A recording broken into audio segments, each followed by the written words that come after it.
అధ్యేష్యతి చ ఇమం ధర్మ్యం సంవాదం ఆవయోః జ్ఞానయజ్ఞేన తేనాహం ఇష్టస్యామితి మే మతిః.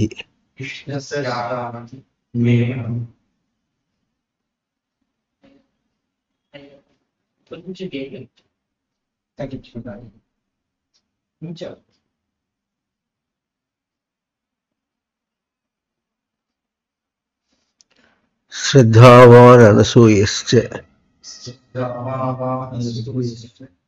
శృణుయాదపి యో నరః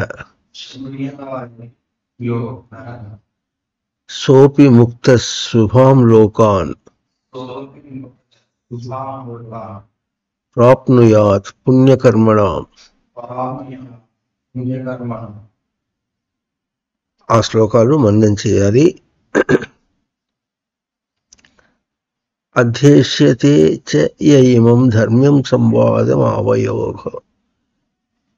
అధ్యేష్యతే అనే పదానికి చక్కగా అర్థం ఎట్లా చూసుకున్నాం మనం. అధ్యయనం చేయాలి. ఇంకా అధ్యేష్యతే అన్నప్పుడు ఇచ్ఛా ధాతు కూడా వస్తుంది. అంటే అధిష్టానమును కోరుట. అంటే ఏమిటంటే, ఓ ప్రశ్న వేసుకున్నాం, శ్లోకాలన్నీ బోధాత్మకంగా ఉన్నాయా ఆచరణాత్మకంగా ఉన్నాయా అని. బోధను ధారణ చేయాలి, ఆచరణలో కూడా ధారణ కావాలి. అది కోరాలి, అప్పుడే అర్థమవుతుంది.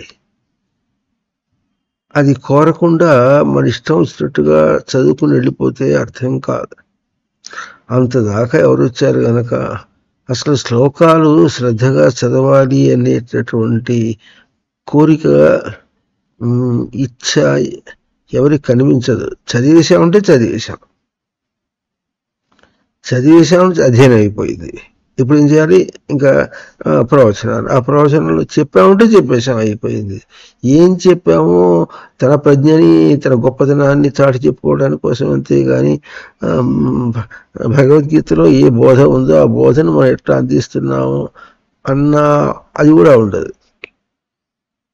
ఏమైనా సందడి ఉంటే చాలు జనం వస్తారు. గట్టిగా నువ్వు ఇట్లా చెయ్యి అనకుండా ఉంటే చాలు. చెయ్యమంటే అన్ని గోడలు వస్తాయి, పచ్చిమిరపకాయ గొంతులో పడుతుంది. చేయకుండా నువ్వు వినుంటే పోయినావు, వారం రోజులు కార్యక్రమం అయింది, ఇంకో ఏదో స్వర్ణోత్సవం అయింది, వజ్రోత్సవం అయింది, ఇంకా శతోత్సవం అయింది. అంతే ఆ ఉత్సవానికి పోయినాం. ఇక ఈ గోల సందడి.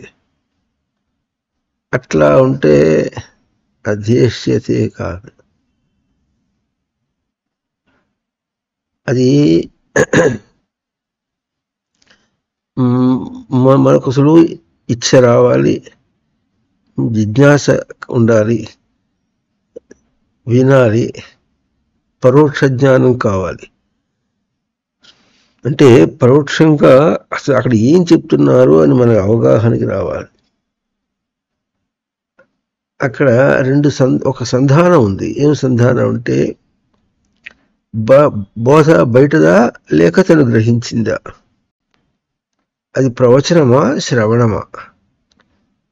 ఇది చాలా మంచి అంశం. ఇది అంతదాకా వెళ్ళటం లేదు. ఒకళ్ళు చెప్పినా కూడా మనది తీయటం లేదు. అందుకనే శ్రద్ధావానాలు సూయశ్చ అని తర్వాత వచ్చేసింది. మళ్ళా సంధానం కావాలి.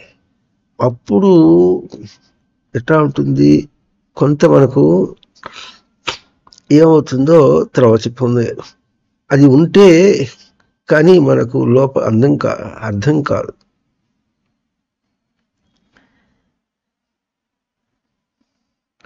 అందుకని బహూనాం జన్మనామంతే జ్ఞానవాన్ మాం ప్రపద్యతే అన్నారు. అనేక జన్మ సంసిద్ధ అన్నారు. ఎన్నో జన్మల సంసిద్ధత అన్నారు. అంటే ఇన్ని జన్మల్లో ఏం చేస్తాం మనం? ఎందుకు ఇన్ని జన్మలు?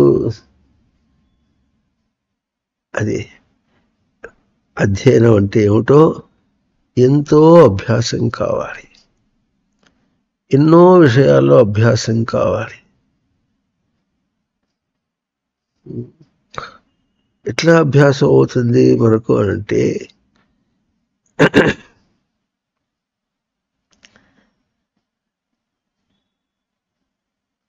తర్వాత శ్లోకంలో కూడా ఈ అంశం వచ్చింది, అది కూడా చెప్పుకుని అప్పుడు ఎట్లా అభ్యాసం అవుతుందో చెప్పుకుందాం.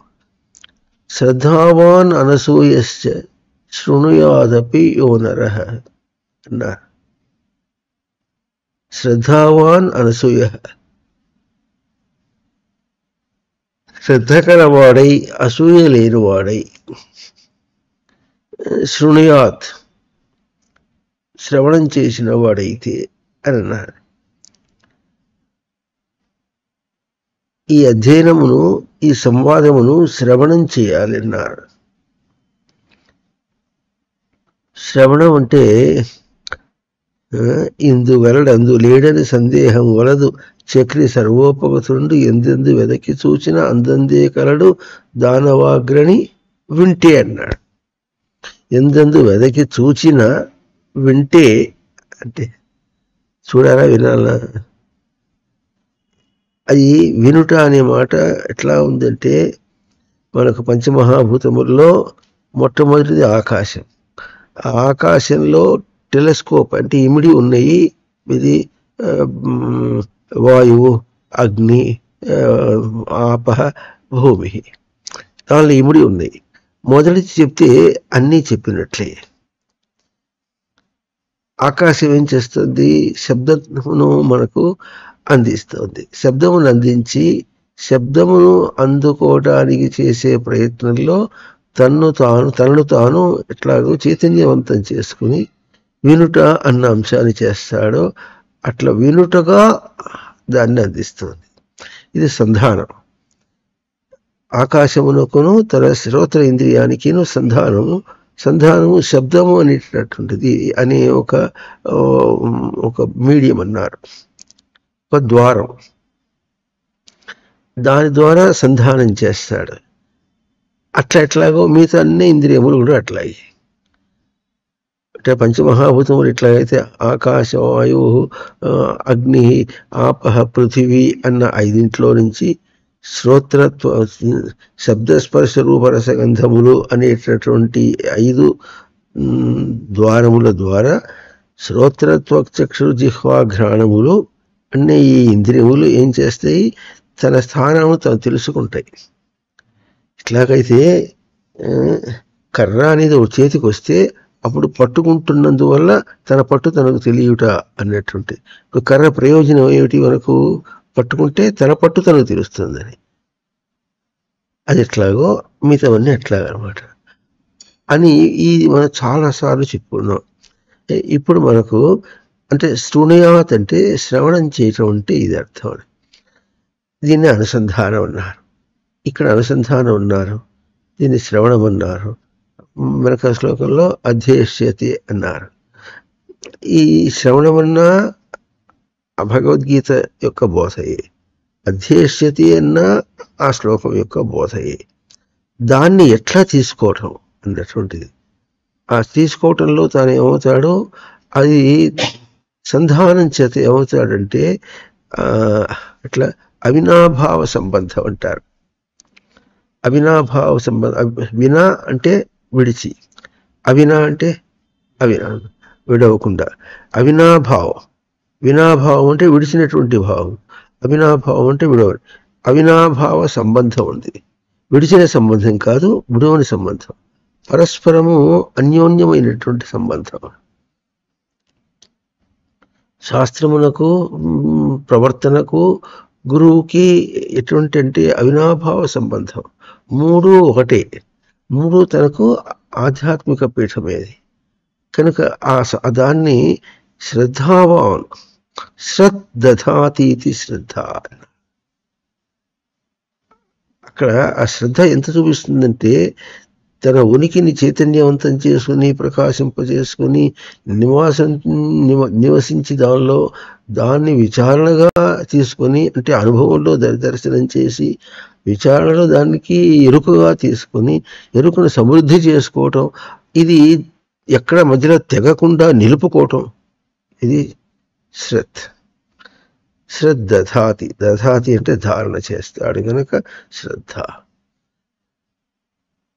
శ్రద్ధ అస్మిన్ అస్తి ఇది శ్రద్ధావాన్. శ్రద్ధ అతనికి ఉంది గనక అతన్ని శ్రద్ధావాన్ అంటే శ్రద్ధ గలవాడు అని అర్థం అనమాట. శ్రద్ధావాన్ ఇంకా అసూయ అనసూయ. అసూయ అంటే అసూయ గలవాడు, అనసూయ అంటే అసూయ లేనివాడు. శ్రద్ధావాన్ అనసూయస్య అధ్యేష్యతి అని అర్థం చెప్పచ్చు. అది తర్వాత శ్లోకం, ఇది ముందు శ్లోకం కదా అని శ్లోకాలు ఇట్టున్న భావం ఇట్లా పరంపరగా వస్తుంది. అట్లాగే శ్రద్ధావాన్ అనసూయశ్చ శృణుయాత్ యో నరః శృణుయాత్ అన్నారు. అవి ఎట్లా అవుతుంది దాన్ని మనం అనాదిగా ఒక దేహాన్ని తెచ్చుకుంటున్నాం. ఇప్పుడు దీనిలో కూడా మళ్ళీ ఒక్కసారి చెప్పుకుంటున్నాం, ఇదంతా బోధ. మన దేహంలో అవస్థపడుతున్నాం, అవస్థపడి ఇక్కడి నుంచి బయటపడి ఎక్కాలి అన్నటువంటి వ్యవస్థలో ఉండి మాట్లాడుకుంటున్నాం. అర్థమైందా? బోధ యొక్క లక్ష్యంతో పోల్చుకుంటే ఇదంతా ఒకటి అబద్ధమే. నీ బతుకంతా అబద్ధమే, తిండి తిప్పలు అన్నీ అబద్ధమే. మనకు అదేం తెలియటంలే. తెలియకపోతే ఇప్పుడు ఈ శ్లోకం ఎట్లా చూపిస్తున్నది, మన స్థితికిను ఆ లక్ష్యంతో కూడుకున్నటువంటి ఆ శ్లోకముల యొక్క తాత్పర్యానికి ఎటువంటి సంధానం అవుతుందో అది చూపిస్తున్నారు. ఎట్లా చూపిస్తున్నారంటే అనాదిగా దేహాన్ని తెచ్చుకుంటున్నాం మనం. దేహము మనకు ఎవరు తెచ్చుకుంటున్నారు? మనమే తెచ్చుకుంటున్నాం. ఇప్పుడు తన అర్హత చేత తను ఒక తరగతికి ఎట్లా వెళతాడు, అట్లకే తన అర్హత చేత తను ఒక దేహాన్ని తీసుకుంటాడు. అర్హత చేత తీసుకుంటాడు, అర్హత లేకుండా రాలేడు. మరి ఏ అర్హత చేత వచ్చాడో మానవ జన్మ గురించి పొందాం. ఎందుకంటే వెనక వాటిల్లో మనకు కావాల్సింది పూర్తిగా అందదు.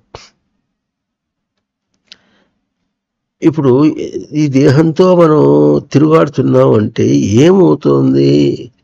ఏమిటో తిరుగాడుతున్నాం. ఇక్కడ అధ్యయనం అవుతుంది.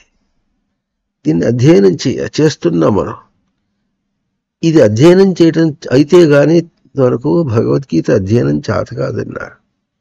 అధ్యయనాన్ని గుర్తించగలిగితే అవుతుంది, లేకపోతే కాదన్నారు. ముందుగా మనకేం తెలుస్తుంది? గబుక్కున ఆకలి తెలుస్తుంది. ఆకలి అంటే ఏమిటి? ఏమైంది? అశనాయ పిపాసే అని. అశనం అంటే తినటం, పిపాస అంటే తాగటం. ఆకలి అంటే ఏం గుర్తించావు? చాలా గొప్ప విశేషం. కర్ర పట్టుకున్నానన్నప్పుడు కర్రను గుర్తించావా, చేతిని పట్టు గుర్తించావా అన్న వ్యత్యాసం చాలాసార్లు చెప్పుకున్నాం. ఆకలిని గుర్తించానంటే, ఆకలి అంటే కడుపుని అడిగి, కడుపులో ఏదో వస్తుంది, కడుపుని అడిగి ఆకలి అంటే చెప్పవే అంటే నాకేం తెలుసు. అది పూర్తి జడ స్వరూపం. కడుపు ఖాళీ అయింది అన్నా. ఖాళీ అయితే ఇప్పుడు ఏమైంది అంటే అది దేహపరంగా ఒక ఫంక్షనల్ యాక్టివిటీలో ఉంది. ఫంక్షన్ అంటే తెలుస్తుందా? ఫంక్షన్ అంటే పెళ్ళి కాదు, ఫంక్షన్ అంటే పని చేయటం అనమాట. ఫంక్షనల్ యాక్టివిటీలో ఉందన్నమాట. ఏం ఫంక్షనల్ యాక్టివిటీ ఉంది అంటే కొన్ని 10 వెనకాల మనం దీన్ని ఏం చెప్పుకున్నామంటే అభౌతికమైన సచ్చిదానంద స్మృతి యొక్క ప్రీతిని అల్లుకున్నది ఈ దేహం అంతా కూడా అని చెప్పుకున్నాం. ఆ ప్రీతిలో అల్లుకున్నప్పుడు ఇదేం చూపిస్తుంది? ప్రీతి యొక్క స్వరూపాన్ని. అది ఎట్లా ఉంటుందంటే మంచి పాకం వంటింటో చేస్తే వాకిడి దాకా వాసన వస్తుంది. అది ఎట్లా వస్తుందని మనం అనుకుంటున్నాము. అట్లాగే ఇక్కడ దీంతో ఎంత వ్యవస్థ చేసినా ప్రీతిని అందించేటటువంటి వ్యవస్థ మనకున్నది. సచ్చిదానంద స్మృతి యొక్క ప్రీతిని అందిస్తుంది. ఇప్పుడు ఆకలి అంటే సచ్చిదానంద స్మృతి యొక్క ప్రీతి అని మనం అందిస్తుంది మనం అన్నాం అనుకోండి, మనకి ఏం అర్థం కాదు. పూర్తి వ్యావహారికంగా ఒక చోట మరి వెనక ప్రవచనాలు చెప్పిన వాళ్ళు ఏమన్నారంటే, ఆకలితో మటమటలాడిపోయేటువంటి వాడికి వేదాంతం చెప్తే ఏం అర్థం అవుతుంది, వాడికి ముందు అన్నం పెట్టాలి అన్నారు. అంతే. ఇప్పుడు మనకి ఏమర్థం అవుతుంది? ఆకలి అనేది ఇప్పుడు ఇంగ్లీష్లో వాడి ఇట్స్ ఎ కాల్, ఒక పిలుపు. ఎవరి పిలుపు? అసలు ఆకలి అని చెప్పింది ఎవరు? కడుపు చెప్పలే, కడుపు ఏమీ చెప్పలే. సచ్చిదానంద స్మృతి అన్నటువంటిది ఒకటి.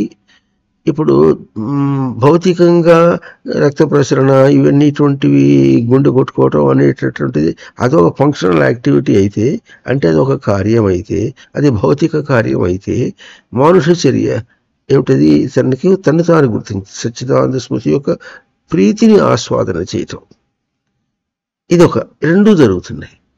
ఇప్పుడు ఆకలి అన్న దాంతో పోల్చుకొని సచ్చిదానంద స్మృతి యొక్క ప్రీతిని ఆస్వాదన చేస్తున్నావా, లేక దేహంతో పోల్చుకొని అదేదో ఖాళీ అయింది కనుక అది వేస్తే సిస్టమ్ పనిచేస్తూ ఉంటుంది అని దాన్ని చేస్తున్నావా అంటే, సిస్టమ్ పనిచేస్తుంది. అన్నం పెట్టకపోయినా కూడా పనిచేస్తుంది. మనం అలవాటు చేసాం ఇది అని. ఏది తింటాం అలవాటు అయితే అది తింటాం అలవాటు అవుతుంది. అది మనకు బాగా తెలుస్తుంది. కారం లేకుండా తినేవాడు ఉంటే తింటాడు, ఉప్పు కారం లేకుండా తినేవాడు ఉంటే వాడు తింటారు. ఇంకోడు ఉప్పు వేసినా కూడా కారం లేకుండా కూడా డోకొస్తుంది అంటాడు వాడు, అలవాటు చేసినవాడు. ఒకసారి మరి ఏదో ఇల్లస్ట్రేటర్ ఏదో వీక్లీలో వాకిట్లో కవర్ పేజీ బొమ్మ వేసాడు, వాడు మట్టి గడ్డ తింటున్నాడు. వాడు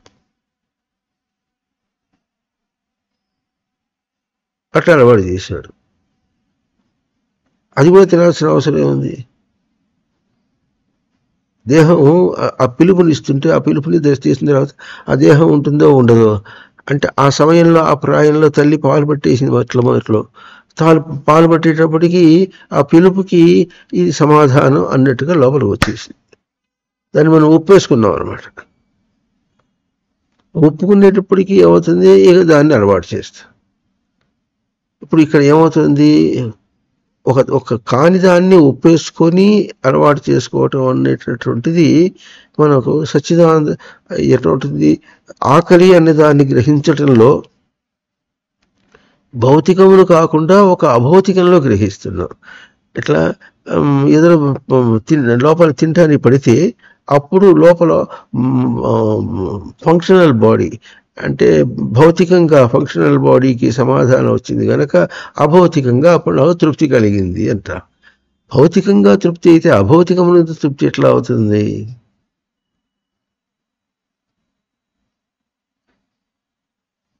ఇది అట్లా మొట్టమొదటి అంశం. ఇది దాటితే వేరే సంగతి. ఆఖరి పిలుపు ఎట్లా ఉందంటే జిజ్ఞాస. జిజ్ఞాస యొక్క పిలుపు. డీజిల్ పోయకుండా కారు నడవదు, పెట్రోల్ పోయకుండా మోటార్ సైకిల్ నడవకపోవచ్చు. ఇది అలవాటు చేసుకుని దీనికి కూడా మేత పెడుతున్నాం అని మనం డీజిల్ పోస్తున్నాం కారుకి అనేటువంటి జోకులు, చౌకమారు జోకులు వేసుకుంటున్నాం మనం. ఇది కాదు. జిజ్ఞాస పెట్టి చూడు. జిజ్ఞాసతో ఈ ఫంక్షనల్ బాడీకి, భౌతికమైనటువంటి ఫంక్షనల్ బాడీకి అభౌతికమైనటువంటి ఈ ఫంక్షన్ ఏమిటది? సచ్చిదానంద స్మృతిని ప్రీతిగా నిలపటం. అల్లుకుని వచ్చింది కనుక ఆ ప్రీతిని నిలపటం. ఎట్లా ఉంటుందంటే బట్ట అల్లుకుని వచ్చింది అంతేనా? మనం ఎట్ట కట్టుకుంటున్నాం? అల్లిన బట్టని వేసుకుంటున్నాం. అల్లిన బట్ట ఎట్లాగైతే వేసుకుంటే దీన్ని కప్పుకున్నాం అని ఎట్లా అనుకుంటున్నాము, అట్లాగే అది ఒక ఫంక్షన్ చేస్తుంది. ఏమిటిది? మానుష చర్యని చేస్తుంది. మానుష చర్య ఏమిటిది? ప్రీతిని నిలుపుట. అంతే. ఆ ప్రీతిని ఎట్లా అనిపిస్తుందంటే నేను ఎంత ప్రీతిగా తెచ్చుకున్నానో అంత ప్రీతిగా ఆ దేహం ఏం చూపిస్తుందంటే అది ఆకలి, జిజ్ఞాస, నాకు అది నిలుపు అంటుంది. ఆ ప్రీతిని నిలుపు అంటుంది. ప్రీతిగా అల్లుకున్నటువంటిది ఫంక్షనల్ బాడీ అయితే ఇది, అప్పుడు ఏమవుతుంది, దానికి నువ్వు ఇవ్వాలి సంధాన స్వరూపంగా జిజ్ఞాస అనేది ఇచ్చావనుకో, అప్పుడు ఎట్లా ఉంటుందో చూడు. ఇది ఎట్లా అంటాం, ఎక్కడ మాట్లాడుతున్నాం మనం పూర్తి దేహంతోనే మాట్లాడుతున్నాం, కానీ చాలా ఉత్తమమైనటువంటి మాట మాట్లాడుతున్నాం. సామాన్యులు దీన్ని అందుకోగలరా అన్నటువంటి ఒక సంశయంతో అంటారు. కానీ ఎట్లా ఉంది, అలవాటు చేశాడు, ప్రీతికి తప్పుడు అర్థం ఇచ్చేశాడు. ఆకలి అనే దాన్ని గ్రహించటంలో తప్పు చేసేసాడు. తన చైతన్యాన్ని తను గుర్తించలేదన్నమాట. ఆ గుర్తించలేకపోయినందువల్ల ఇప్పుడు ఏమైంది, అక్కడ అధ్యేష్యతే కాలే, దీన్ని అధ్యయనం చేయలేదు, దీన్ని శ్రవణం చేయలేదు. శ్రవణం చేయటం అంటే అధిష్టానంగా తీసుకోవటం. సచ్చిదానంద స్మృతి ఎట్లా తీసుకోవాలి, సచ్చిదానంద స్మృతిగానే తీసుకోవాలి. ఎక్కడికి తీసుకోవాలి, బయటగా లేదు కదా. తన సచ్చిదానంద స్మృతిని ప్రయోగం చేస్తే అప్పుడు ఏమవుతుంది, తన ఎట్లా ప్రయోగం చేయాలంటే, తను ఈ దేహంతో ఎందుకోసం వచ్చాడు, సచ్చిదానంద స్మృతిని తాను ప్రయోగం చేసి తీసుకోవటానికి. ఇది తనకు జిజ్ఞాస, ఎట్లా ఉంటుందో చూడాలి. తనకు అభౌతికంగా ఆ స్వరూపం ఉంది, ఉన్నదాన్ని ప్రయోగం చేసి భౌతికమునందు ప్రయోగం చేసి చూస్తే ఎట్లా ఉంటుందో. జ్ఞాతమిచ్చా జిజ్ఞాస, తెలుసుకోవడానికి ఇచ్ఛ, అది ప్రయోగం చేయాలి. అది ప్రయోగం చేయటంలే కనుక తాను దెబ్బతిన్నాడు. ఆ దెబ్బతినేటప్పటికీ ఈ దేహం రోగాల పుట్ట. ఇప్పుడు తిండి పెట్టాడో ఇది రోగాల పుట్ట.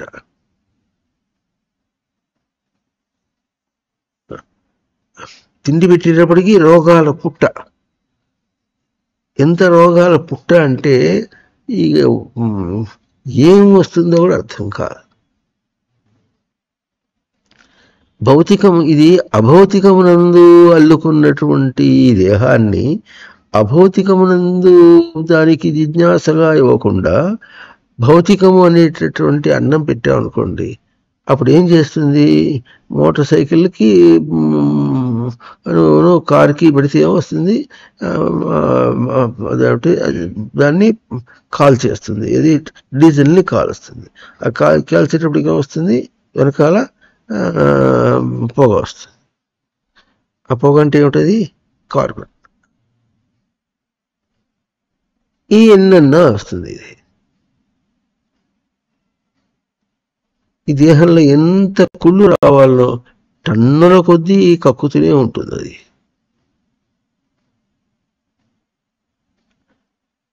ఈ టన్నుల కొద్దీ ఇంత రోగాలు వస్తుంటే ఏం చేసే, రోగం వచ్చింది నడుస్తాడు.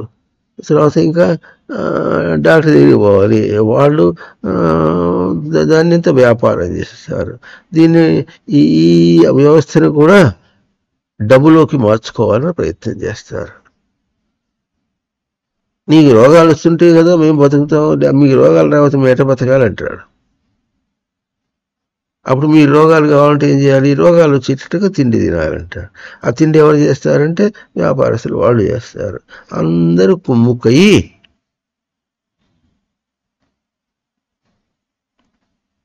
కేవలం జిజ్ఞాస చేత దేహం ఉంటుందా, తప్పకుండా, దానిలో ఏం సందేహం లేదు. ఇది శాస్త్రవాక్కు తప్పు కాదు ఎప్పుడు కూడా. ఇది శాస్త్రవాక్ అంటే అనుభవ వాక్యం. అది అయితే గాలిని తింటాం, ఇటువంటి పిచ్చి పిచ్చి మాటలు మాట్లాడదు. గాలిని తింటామో, ఇది గాలిని తినేదేం కాదు, అది కొట్టుకుంటే కొట్టుకుంటుంది. భౌతికము ఉచ్ఛ్వాస నిశ్వాసలతో ఉంటుంది అనుకోండి. అది దాన్ని కూడా మనం ఏం చేస్తున్నాం, ఉచ్ఛ్వాస నిశ్వాసాలు అంటే మళ్ళీ అది ఒక ఫంక్షన్ బాడీ.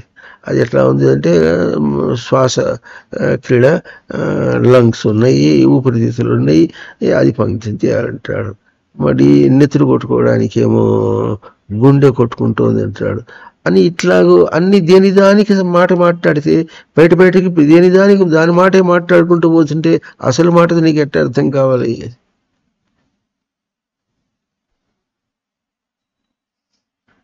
ఉమ్.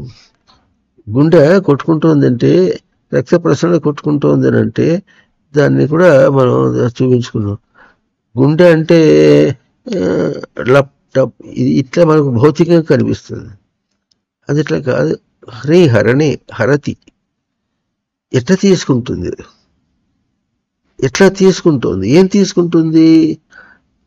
ఇట్లా జిజ్ఞాస అనేటటువంటి దాన్ని ప్రయోగం చేస్తుంటే దీని మీద ప్రతిక్రియ ఎట్లా వస్తుంది, దేహం ఎట్లా తీసుకుంటుంది? దేహం అభౌతికమునకు అటువంటి అభౌతికమునకు భౌతికంగా తీసుకున్నది. ఎంత స్పష్టంగా ఉంటుందంటే బయట పోలికతో చెప్పడానికే లేదు పొమ్మన్నారు. అయితే చెప్పాలంటే ఎట్లా ఉంటుంది మరి? విద్యుత్ సరఫరాకి కండక్టర్గా ఏది వెళ్ళాలి అని అంటే కాపర్ కండక్టర్ అని నిశ్చయం చేశారు వీళ్ళు. అల్యూమినియం వైర్ కూడా పెట్టచ్చు అన్నారు, లేకపోతే స్టెయిన్లెస్ స్టీల్ వైర్ కూడా పెట్టచ్చు, అది కూడా మెటలే. కానీ కండక్టింగ్, కరెంట్ క్యారింగ్ కెపాసిటీస్ వాటిలో చూసుకున్నప్పుడు అది సస్టైన్ చేయటము అదంతా కాపర్ సరిపోయింది అని నిశ్చయం చేశారు. ఒక మెటీరియల్ ఎట్లా నిశ్చయం చేశారు అట్లాగే ఈ దేహంలో కూడా ప్రోటోప్లాజంతో చేశారు, అంటే జీవకణంతో చేశారు. జీవం నిలపాలంటే జీవకణంతో చేశారు. జీవకణం అంటే జీవం కణతీతి జీవకణ. కణ శబ్దే కణ నిమీలని. జీవమును పలుకుతుంది కనుక జీవకణం అన్నారు. వాళ్ళు ఏమన్నా అంటే జీవకణం అంటే ఇంగ్లీష్లో ప్రోటోప్లాజం అని అన్నారు వాళ్ళు. లైఫ్ అంటే భౌతికమే లైఫ్ అన్నట్టుగా మాట్లాడుకుంటూ పోతుంటాం. ఇంత మరీ భౌతికవాదులతో మనం ఈ రచన మనకు అర్థం కాదు, అధ్యయనం అస్సలు చేయలేము మనం. అసలు అక్కడ దాకా రానిలేదే మనుషులు.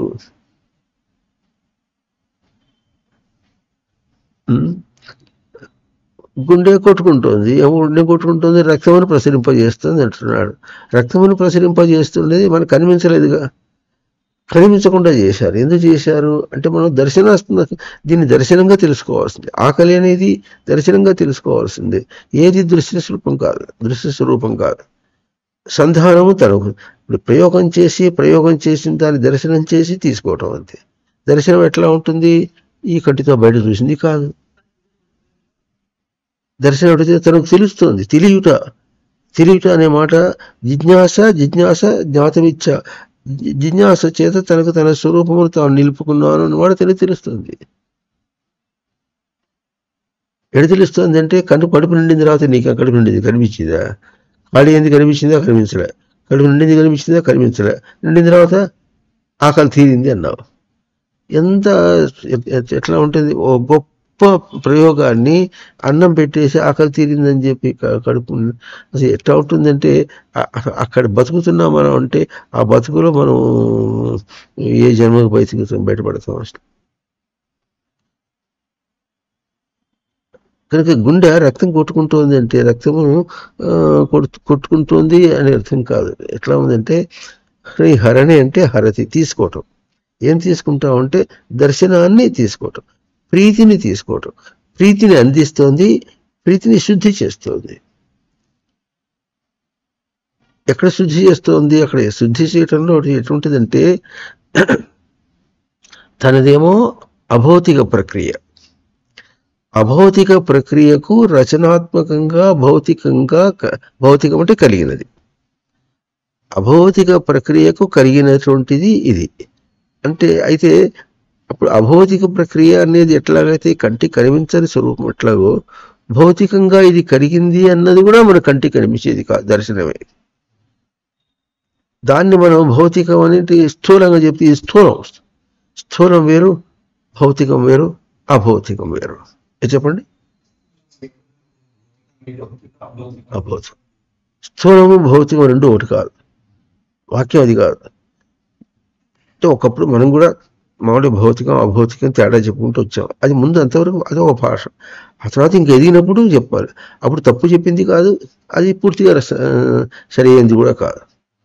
ముందు అభౌతికమునకు వేరుగా ఇది అని చెప్పడానికి భౌతికం అభౌతికం అంటే బాగా అర్థమైనట్టుగా ఉంటుంది. కానీ భౌతికం అంటే కలిగేది అర్థమైంది. ఎట్లాగైతే తన పట్టు తెలుసుకోవటానికి కర్ర తనకు కలిగిన స్వరూపం ఎట్లాగైందో, తన అభౌతిక స్వరూపం దర్శనం చేయటానికి కలిగినటువంటిది ఇది. ఆ కలిగి ఎంత ఇది ఎట్లా వచ్చింది ఇప్పుడు ఇది సచ్చిదానంద స్మృతి యొక్క ప్రీతి ఎంతో అల్లుకున్నది గనక ఇప్పుడు గుండె అని భౌతికంగా మనం స్థూలంగా చెప్పింది. గుండె అని స్థూలంగా చెప్పద్దు, అది గుండె అని హృదయం అని భౌతికంగాను. హృదయం అనేది భౌతికం అంటే ఏమిటంటే సచ్చిదానందమని ఎందు స్మృతిని తీసుకోవటం ఎట్లా ఉంటుంది, శుద్ధి చేసి తీసుకోవటం. ఎందుకు శుద్ధి చేసి తీసుకోవటం అంటే అభౌతికమైనటువంటి సచ్చిదానంద స్మృతి యొక్క ప్రీతిని ఒక భౌతికం ఒక స్థూలమందు ప్రయోగం చేశామంటే అప్పుడు ఏమొస్తుంది, శుచి అశుచి తేడా వస్తుంది. శుచి అశుచి యొక్క తేడాని, అశుచిని శుచి చేసుకుని తీసుకోవటం, ఆ ప్రక్రియ చూపిస్తుంది ఇది. ఎందుకు చెప్పండి. శ్రద్ధావాన్ అనసూయశ్చ శృణుయాదపి యో నరః సోపి ముక్త శుభాం లోకాన్ ప్రాప్నుయాత్ పుణ్యకర్మణాం.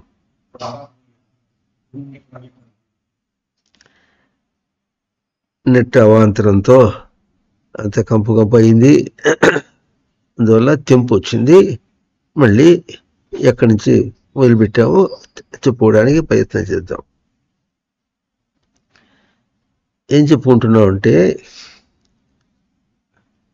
ఎట్లాగైతే బయట ఆకాశం బయట పదార్థం, అది జడ పదార్థం, స్థూలమే కావచ్చు, అది ఒక మీడియం ద్వారా అంటే శబ్దము అనేటటువంటి మీడియం ద్వారా మనకు చేర్చింది. అది వచ్చిన తర్వాత మనం ఏం చేసాము, దాన్ని రీడింగ్ ఇట్ అంటే దాన్ని మనం ఎట్లా గ్రహించాలనో అట్లా ఎట్లా గ్రహిస్తున్నాం అంటే దాన్ని గ్రహిస్తున్నాం ఎట్లా గ్రహించాలో అనే వాక్యం కంటే అది వచ్చి మన తట్టి లేపింది. ఆ తట్టి లేపేటప్పటికీ తన ఉనికి స్మృతిని తాను తీసుకున్నాడు. అవునా, ఇది సంధానం ఎట్లా ఉందో అట్లాగే గుండె అనేటటువంటిది స్థూల స్వరూపం ఒకటి, అది వీళ్ళు ఇప్పుడు చెప్పే లబ్టప్ అదంతాను రక్తములు ప్రసరించటం ఇవంతా చెప్పేది. అయితే అది మనకు ఎట్లా గ్రహిందంటే అది ఒక భౌతికంగా కలిగింది, అంటే కలిగిన స్వరూపం. ఏం కలిగిన స్వరూపము, తన ప్రయోగానికి తన జిజ్ఞాస, సచ్చిదానంద స్మృతి ఎందు ప్రీతి ఎందు జిజ్ఞాస, ఆ జిజ్ఞాస అనే తన ప్రయోగం. ఆ ప్రయోగానికి అది ఒక ద్వారంలాగా అది మనకు కలిగింది అన్నమాట. అందువల్ల అది భౌతికమైంది. ఎట్లా కలిగింది అంటే జిజ్ఞాసను బయట ప్రయోగానికి ఎప్పుడు తీసుకొచ్చావో దానివల్ల అది ఒక దోషాన్ని ఆకట్టుకుంటుంది అనమాట. ఆ ఆకట్టుకుంటున్నటువంటి దోషాన్ని శుద్ధి చేసుకుంటూ నువ్వు గ్రహించాలి. ఏం గ్రహించాలి, హరిహరణి. దేని గ్రహించాలి, తన సచ్చిదానంద స్మృతిని గ్రహించాలి. అర్థమవుతుంది. అట్లాగే శ్వాస ఉచ్ఛ్వాస నిశ్వాస అన్నప్పుడు ఏం చేస్తుంది, అట్లా గ్రహించడానికి శ్వసతి అంటే తన శ్వాస ప్రాణమే, తన ప్రాణమును తను తీసుకొని ప్రయోగం చేయాలి. అంటే ఇప్పుడు నేను ఏం చేస్తున్నాను అని తీసుకోవాలి. ఏం చేస్తున్నాను, దేహంతో బతుకుతున్నానా, కాదు. సచ్చిదానంద స్మృతిని ప్రయోగం చేసేటప్పుడు ఇది తనకు శ్వాస, తను తీసుకునేది ప్రయోగంలో తను తీసుకునేది సచ్చిదానంద స్మృతి.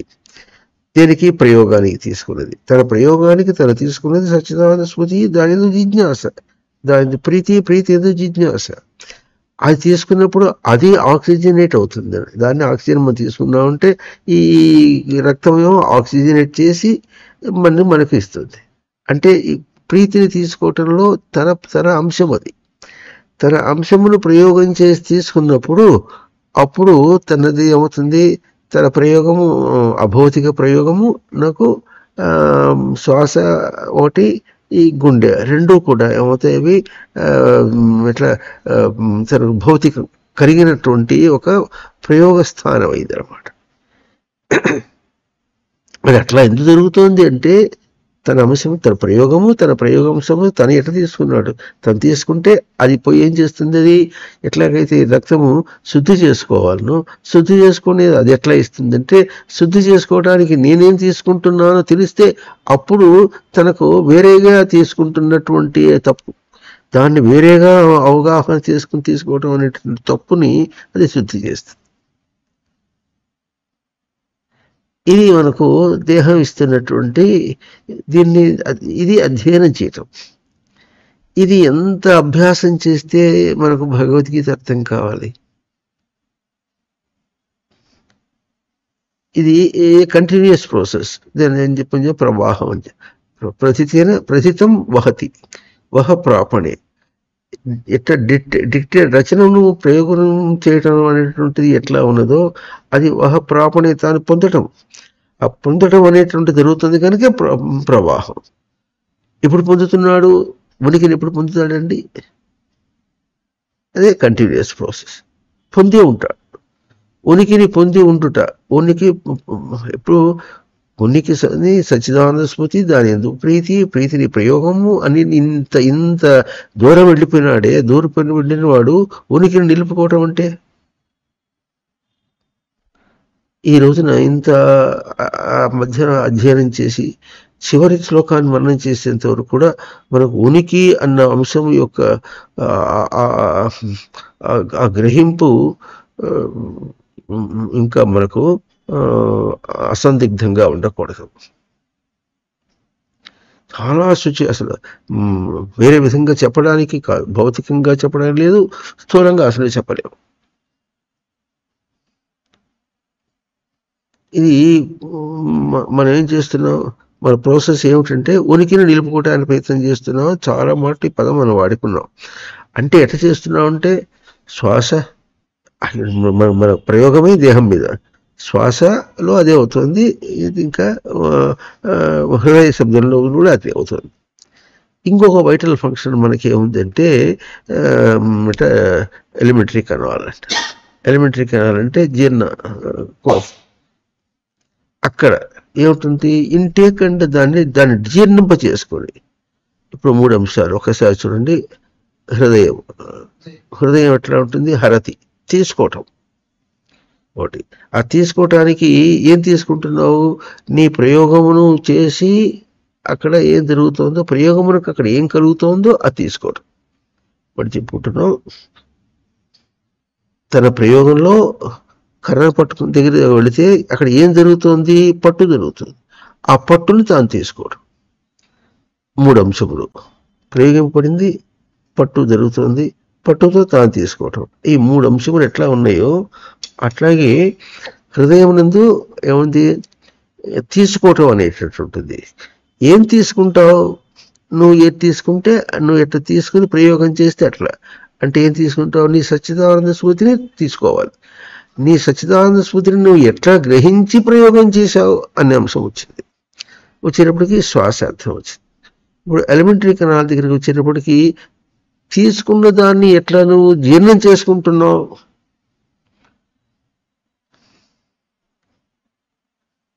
అర్థమవుతుందా?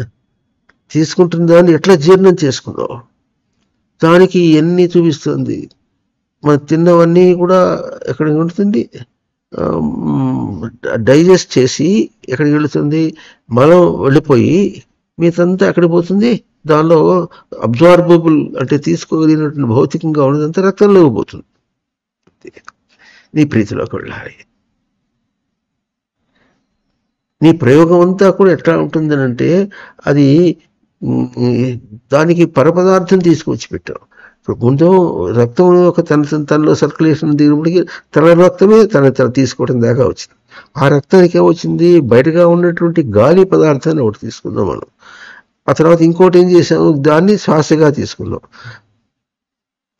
అది ఇంకో మీడియం బయట. ఇంకా దానికంటే మీడియం ఇంకో బయటది ఏమిటంటే, భూమి నుంచి పడినటువంటి పదార్థమును తీసుకోవడానికి ప్రయత్నం చేస్తాం.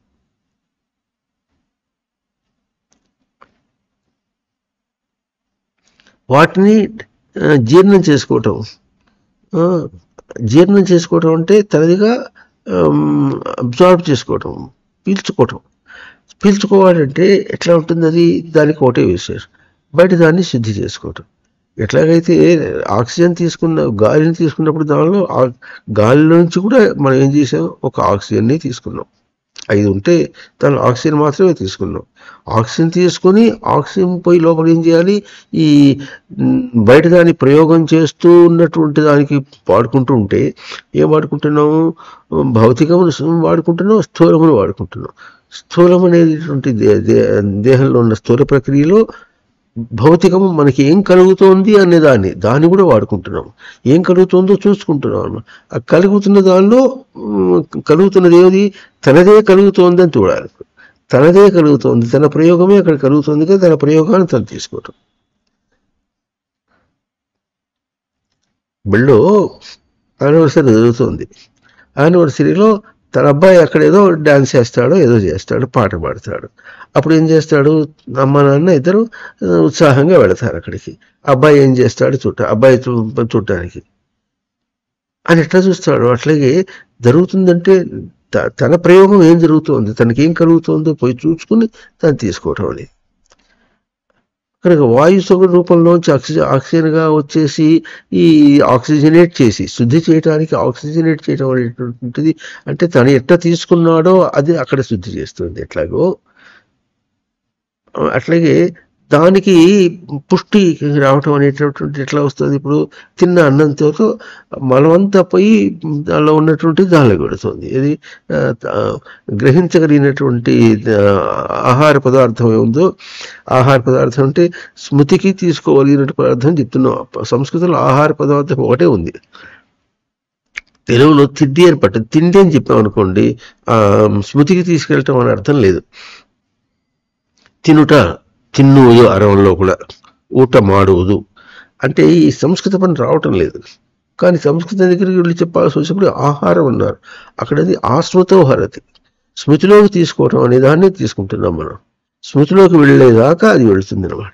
స్మృతిలోకి ఎట్ట వస్తుందంటే అది వెళ్ళిన తర్వాత భౌతికంగా చెప్పిన కార్బోహైడ్రేట్స్ ఇవన్నీ ఏమంటున్నారు, స్థూలంగా భౌతికం కూడా కాదు, స్థూలంగా చెప్పినటువంటి కార్బోహైడ్రేట్స్ అటువంటి ఉన్నాయో అది పోయి రక్తంలో కలిస్తే, స్థూలమైన రక్తం అనే దానిలో అది కలిస్తే అప్పుడు దానికి పుష్టి వస్తే అది ఏం చేస్తుంది? అప్పుడు మన ప్రయోగానికి అది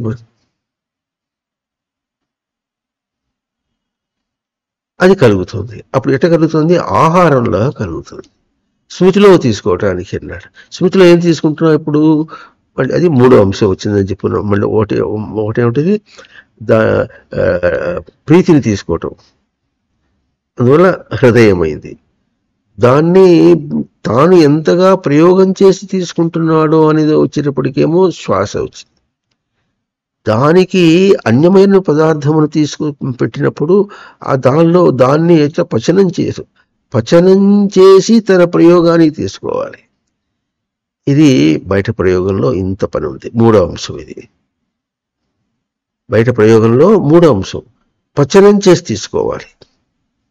శ్వాసలో పచనం లేదు.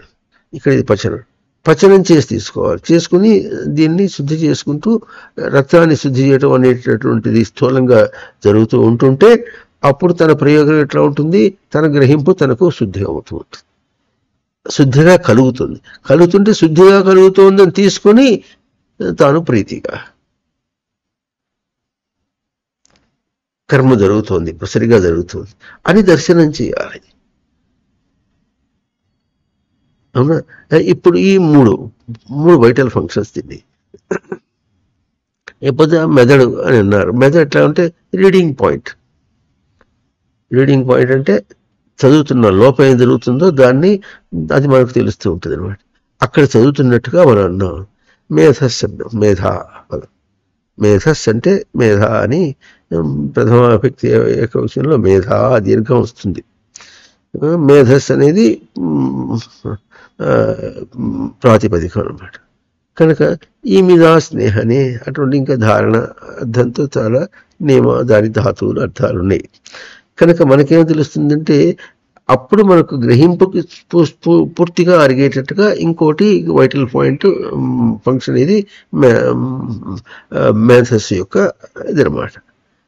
కనుక ఈ నాలుగింటిని ఆ ఫంక్షనల్గా అది భౌతికంగా స్థూలంగా జరుగుతున్న దాని ఎందు భౌతికంగా తన గ్రహింపుకి ఎట్లా అందుతోందో మరి చెప్పుకుంటున్నా. స్థూలంగా ఉన్న దానిలో భౌతికంగా తను గ్రహించడానికి ఎట్లా కలుగుతోందో, తన ప్రయోగించినప్పుడు గ్రహించడానికి ఎట్లా కలుగుతోందో. భౌతికం అంటే భూసత్తాయాం భవతీతి భౌతికం, భవతీతి భూత, దాన్ని తద్దిదం చేస్తే భౌతికం అయింది. తనకి ఎట్లా కలుగుతోందో, తన గ్రహింపుకి ఎట్లా కలుగుతుందో చూసుకుని తీసుకోవాలి. మరి చెప్పుకుంటున్నాం స్థూలం అనేది స్థూల ప్రక్రియగా జరుగుతుంటే తను దాన్ని గ్రహించడానికి ఎట్లా కలుగుతుందో చూచి తాను గ్రహించడం అనేటటువంటిది తన జిజ్ఞాస యొక్క స్వరూపం. అది బలి విడిచిపెట్టేశారు, పిల్లవాడు వస్తాడు, అమ్మ ఏం చేస్తుంది, తన పిల్లవాడు ఎవడో గుర్తించి వాడిని తీసుకుని వచ్చేస్తుంది. అంటే ఇప్పుడు ఇక్కడ స్థూల అంశం ఒకటి ఉంది, అది ఒక ఫంక్షనల్ బాడీగా ఉంది. అది కాకుండా భౌతికం అంటే తన ప్రయోగం వల్ల అక్కడ కలుగుతున్నటువంటిది అనమాట. నా ప్రయోగంలో నాకు మళ్ళీ చెప్పుకుంటున్నా ఇది ఒక భౌతికం.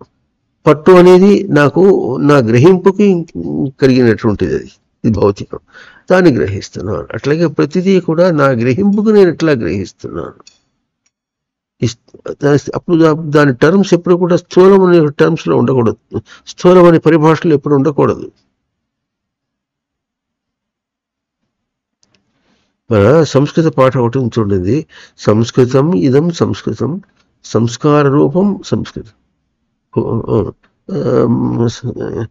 ఇది సంస్కృతం సంస్కార రూపమే సంస్కృతం, బుద్ధి భాష సంస్కృతం బ్రహ్మభాష, బ్రహ్మభాష సంస్కృతం బుద్ధి భాష సంస్కృతం.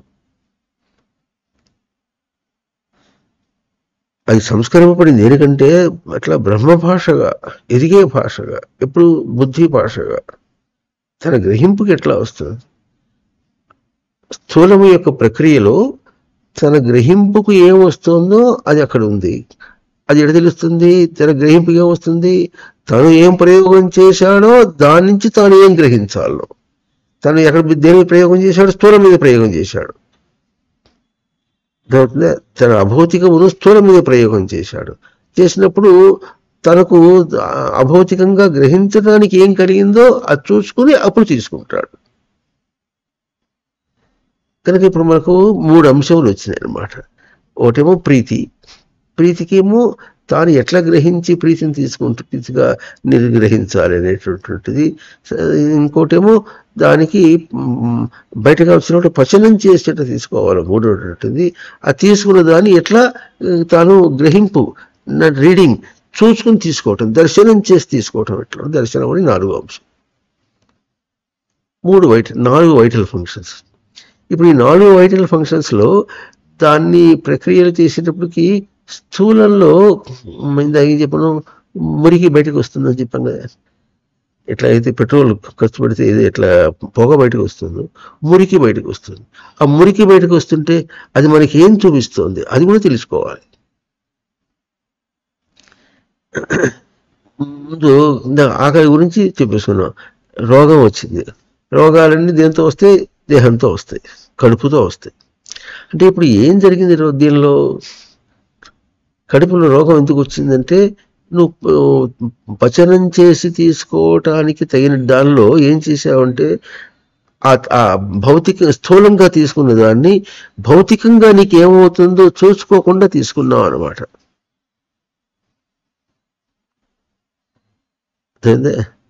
స్థూలమైనటువంటిది పచనం చేసి తీసుకున్నావు అనుకుంటున్నావు.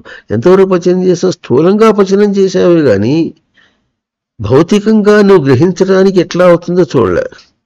అంటే అర్థం ఏంటంటే వండుకునే అన్నం తింటాడు, ఆ తిన్న అన్నం ఏమవుతుంది తనకు జీర్ణం కావటం. వండుకున్నాడు అంటే పచనం అయింది, ఇట్లా కాలేదు అది తీసుకున్నందువల్ల ఏమో తనకు దేహంలో స్థూల భాష ఎట్లా ఉంటుంది, కడుపులో నొప్పి వచ్చిందని అది వచ్చిందో ఇది వచ్చింది.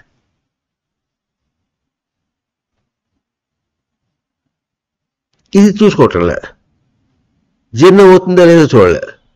పచనం చేశాడు, జీర్ణం అవుతుందా లేదో చూడలేదు. దానివల్ల ఎన్ని రోగాలు వస్తే చూడలేదు. రోగాలన్నీ దానివల్ల. దేనికి రోగాలు వస్తున్నాయి? స్థూలములకు నా బంగారు పుత్తలు పెడితే ఏళ్ళు పెడితే కుటన అంటుంది. ఈ కర్ర తీసుకెళ్ళి ఇట్లా ఉంది మన అధ్యాత్మ పుస్తకంలో, పిల్లల పుస్తకంలో. ఈ కర్ర తీసి కొడితే కర్ర విరుగుతుంది.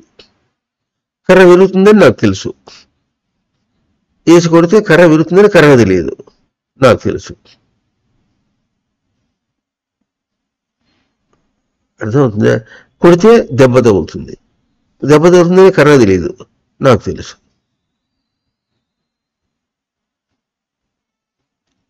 అది ఎట్లా స్థూల భాష వేరు, భౌతిక భాష వేరు, అభౌతిక భాష వేరు. అభౌతిక భాష బ్రహ్మ భాష, భౌతిక భాష స్థూల భాష. అంటే స్థూలం ఏం చేస్తుందంటే, బుద్ధి ఏం చేస్తుందంటే ఉనికిని ధారణగా పెట్టుకొని ప్రవర్తించి మాట్లాడు. అందుకని ఇది భౌతిక భాష,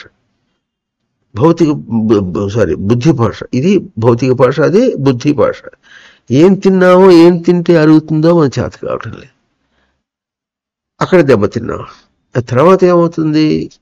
మందులు ఎవరి దగ్గరికి పోవాలో, ఏం చేయాలో. డాక్టర్ దగ్గరికి పోతే ఏం తిన్నామో అని అడగడు, వాడు మంది ఇచ్చి పంపిస్తాడు అంతే. అయ్యా కాలేదండి, మళ్ళీ డబ్బులు రావాలి, సరిపోలేదు. ఏం చేయాలి? అప్పు తీసుకురావాలి. 2 రూపాయల వడ్డీకి అప్పు తీసుకురావాలి, లేకపోతే ఇంట్లో నగలు అమ్మేసుకోవాలి. ఇది ఒకరోజు పని ఏం కాదుగా. తిరిగేటప్పుడు చేసేటప్పుడు మనకు కింద పడుతుందేమో దేహం అని చూసుకోవడం చేత కాదు. అంటే ఇప్పుడు దేహాన్ని చూసుకుంటున్నామా, దేహం కింద పడితే ఏమవుతుంది? తన భౌతిక ప్రయోగమునకు సరిగా రావటం లేదు. రాకపోయేటప్పటికి ఆ దోషం దేనివల్ల వచ్చింది? తన జిజ్ఞాసను ఎట్లా ప్రయోగం చేయాలో తెలియనందువల్ల అక్కడ భౌతికం ఏమవుతుందో చూసుకోకుండా స్థూలమును ఎట్లంటే అట్లా వదిలేశాడు.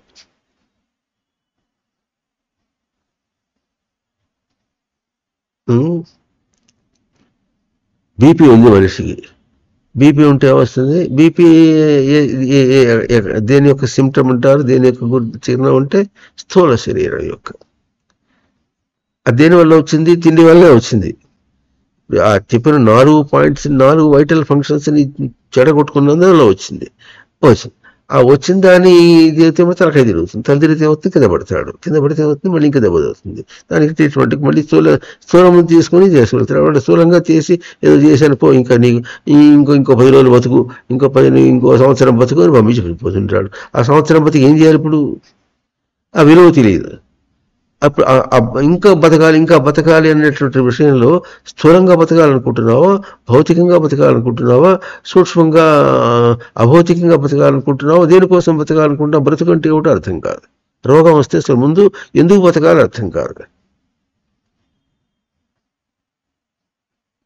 ఇప్పుడు ఎన్ని జన్మలు నువ్వు అధ్యయనం చేస్తే ఎందుకు బతకాలని తెలియాలి? జీవం అనే పదానికి ఎన్ని తెలియాలి? జీవం అంటే జీవించుట. దేంతో? ఉనికితో జీవించుట. ఉనికితో జీవించుట అన్న అంశాన్ని అక్కడ పెట్టి అప్పుడు ఆ రోగముల గురించి మాట్లాడాలంటే మనకు అర్థం కావాలి. ఎన్నాళ్ళకి ఇది అధ్యయనం చేయటం, ఇది శ్రవణం చేయటం. మనకు రెస్పాన్స్ ఇస్తుంది, దాన్ని శ్రవణం చేయి. ఇప్పుడు బయట నుంచి శబ్దం వస్తే శబ్దం తన దగ్గరికి వచ్చినప్పటికీ తనకు తన ఉనికిని ఎట్లా చేసిందో అట్లాగే బయట ఏం జరిగినప్పటికీ కూడా తన ఉనికిని తనకు శ్రవణం చేయిస్తోంది. దాన్ని గ్రహించడం చేత కాకపోతే శబ్దమును వింటూ శబ్దాన్ని వింటున్నా అంటున్నాడు అంతే. పాట వింటున్నా అనుకున్నాడు, కానీ పాట వింటూ అక్కడ తన గ్రహింపుకి ఏం కలిగిందో అది తీసుకుంటున్నాడు. ఏం కలిపింది? ప్రేమ కలాపం పాట పడితే ఆ పిచ్చి పొద్దులు పుట్టింది. ఓ భక్తి పాట వింటే చాలా తమాషాగా ఉంటుంది. ఇవాళ పొద్దున ఎందుకో అనిపించింది, మామూలుగా తనను తాను తెలియగా పాట రోజు వస్తుంది, 8 బాగా వస్తుంది, రోజు వింటుంటాం. అది అయిపోయిన తర్వాత ఇవాళ కృష్ణ లీలల పాటలు పెట్టుకున్నాం. చాలా సంవత్సరాలు అయింది విని. దానిలో మొట్టమొదట ఉన్నటువంటి ఆ వాయిస్లో మామూలు పాట కాకుండా వాయిస్, దానిలోనే చాలా ఒక విశేషం ఉంది. ఇప్పుడు ఏమిన్నా ఎంత లైవ్గా ఉందంటే గ్రహింపుకు, సత్యనారాయణ స్మృతి గ్రహింపు చాలా బాగుంది. దాన్ని కోరి విన్నాం, పెట్టుకున్నాం, అది విన్నాం, దాన్ని ఆనందించాం. ఆ తర్వాత ఒక్కొక్క పాట వస్తుంది, చెబుతుంటే ఆ పాటలో కూడా కృష్ణుని యొక్క లీలలు ఎంత గొప్పగా చెప్తారు. అది ఒక ప్రాజెక్ట్గా తీసుకొని చిన్న చిన్న స్నిప్పెట్స్ లేకపోతే ఈ షార్ట్స్ అటువంటి కొన్ని చేసి లోకాన్ని వింటే మన పాటలు ఎట్లా వింటారో అటు చూపించినప్పుడు దానికి హైలైట్, చిన్న కాస్త చూపించినప్పుడు హైలైట్ అయినట్టుగా ఉంటుంది అని ఇటువంటి మామూలు వస్తాయి. ఇది అంటే ఇప్పుడు దీనిలో ఎట్లా తోచింది, దీన్ని ఎందువల్ల తోచింది అంటే మనం ఎట్లా ఆనందించాము అంటే ఆహారం స్మృతికి ఎట్లా తీసుకున్నాము. బయట పదార్థము తీసుకుని పచనం చేసిన దానిలో ఆహారం అనే సంశం, స్మృతి తీసుకునే సంశ ఎట్లా ఉందో, అట్లాగే శ్వాస తీసుకున్న దానిలో కూడా స్మృతి తీసుకునే సంశ ఎట్లా ఉందో, హృదయము అనే దానిలో స్మృతి తీసుకునే సంశ ఎట్లా ఉందో, అది మెదడు అనేటప్పటికి స్మృతి తీసుకునేటటువంటి అంశం ఎట్లా ఉందో, ఆ అంశమును మనం పోషణ చేయలేదనుకోండి, పోషణ చేయకపోతే ఏమవుతుంది చెప్పలే, ఏమవుతుంది, మొత్తం మన మన జీవితం చెడిపోయింది, జీవించుట పోయింది. ఇది ఎన్నాళ్ళు జీవిస్తే ఎంత చేసుకుని ఎక్కడి దాకా అందుకోవాలి. మనం ఏమి తీసుకుంటున్నామో ఆహారం ఏమో తెలియాలి. స్మృతికి ఏం తీసుకుంటున్నావో, స్మృతి ఎందు ప్రీతికి ఎట్లా తీసుకుంటున్నావో, అంత అవకాశం దేహంలో ఉంటే దేహాన్ని నిర్లక్ష్యం చేసి బయటకి ఎంత విచ్చలవిడిగా ప్రవర్తిస్తున్నాం.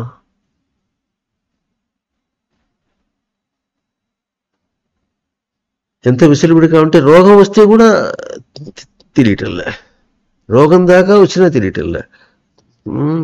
రోగం చేసి ఇటు తిను ఇట్లా చేయి ఇటు చికిత్స చేసుకో, ఎట్లా ఏం తెలుసుకోవాలి మనకు, చిట్కా వైద్యంతో తెలుసుకో, రోగాలు పెద్ద డాక్టర్ దగ్గర పరిగెత్తకు, నువ్వు ఏం తప్పు చేసావు గుర్తించి దాన్ని సవరించుకో అని. ఇది చిట్కా వైద్యం అంటే ఇట్లాగే. దానిలోనే వేడి చేస్తే ఇటు తిను, అజీర్ణం చేస్తే ఇటు తిను, అల్లం ఎక్కువ తిను, ఇది అని ఇక్కడిక్కడే చేస్తున్నప్పుడు అక్కడ అన్నిట్లో అన్ని ఉపాయాలు దానిలో ఉన్నప్పటికీ కూడా అవన్నీ ఎందుకు చేసుకుంటున్నావు, స్థూల శరీరాన్ని సవరించుకోవడం కోసమే చేస్తున్నావు. కానీ అక్కడ భౌతికము మనకు గ్రహించడానికి ఏం కలుగుతుందో దాన్ని చూడటం చేత కావటం లేదు. సత్యనారాయణ స్మృతి యొక్క గ్రహింపు యొక్క దాని జాడ ఏమైందో తెలియదు.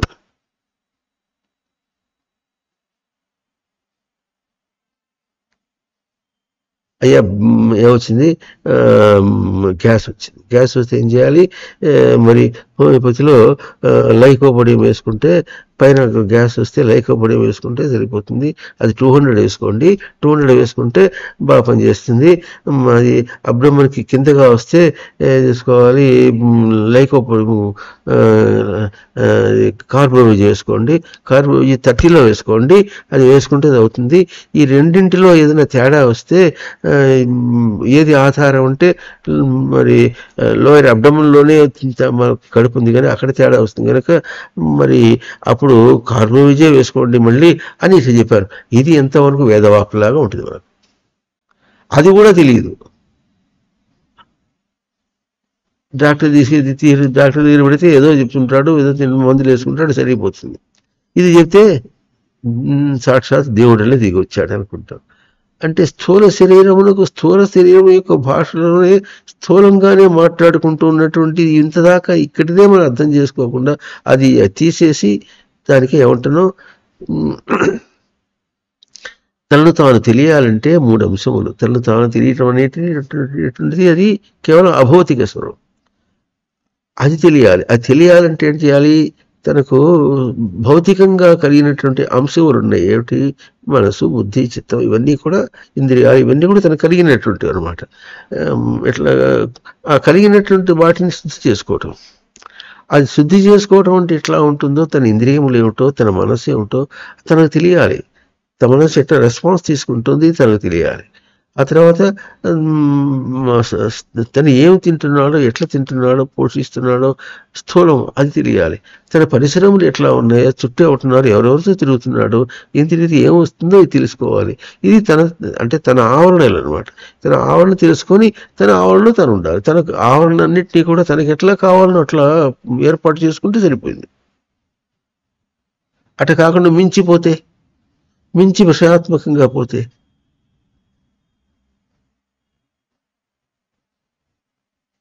అన్నీ వదిలిపెట్టేసి మఠానికో సేవకు, గుడి దగ్గర సేవకు వచ్చిన తర్వాత తన దేహం తన దగ్గర ఉంది, మరి దాన్ని చేయించాలి. ఇప్పుడు బయట విషయాలను చేయించాం అంతే, అంతవరకే. గుడి దగ్గర వచ్చిన తర్వాత తన దేహాన్ని చేయించద్దు. ఇంకా ఈ దేహంలో ఏముంది అంటే చక్కగా ఆలోచించేద్దాం. ఇంకా ఎట్లా ఉందంటే దీన్ని నిర్లక్ష్యం చేసాం అనుకోండి, అప్పుడు ఏమొస్తుంది? కడుపులో నొప్పి, రోగాలు పెరగటం, కాంప్లికేట్ కావటం. కాంప్లికేట్ అంటే ఒకదానికి ఒకటి ఇంకో దానికి ఒకటి పెద్దది, కాస్త అంటే గంపంత అయింది అది. ఇంకా కడుపులోంచి ఏమొస్తుంది? తెవడ వస్తుంది. ఆ తెవడ వస్తే ఇప్పుడు చూసారా, తెవడను ఉమ్మేయండి. ఉమ్మేస్తే ఏమవుతుందంటే తెడ ఉమ్మేసినట్టుగా ఉంటుంది, కానీ చొంగ కారినట్టుగా కారుతూనే ఉంటుంది.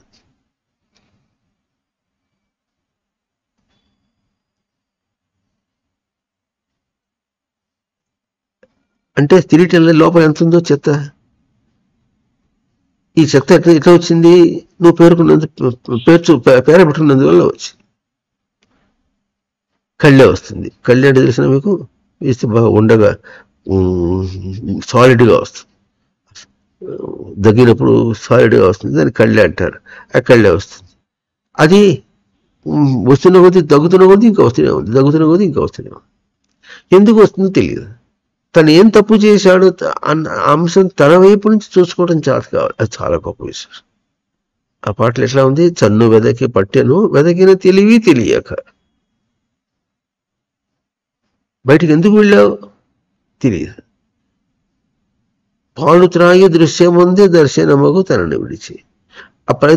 అంత ప్రయత్నంలో కూడా దృశ్యమును బయటనేదో పొందే అనుకుంటున్నాడు, కానీ తాను ఎందుకు వెళ్ళాడు అసలు, తన ప్రయోగం ఏమీ మాట ఇంతవరకు అర్థమే కాదు.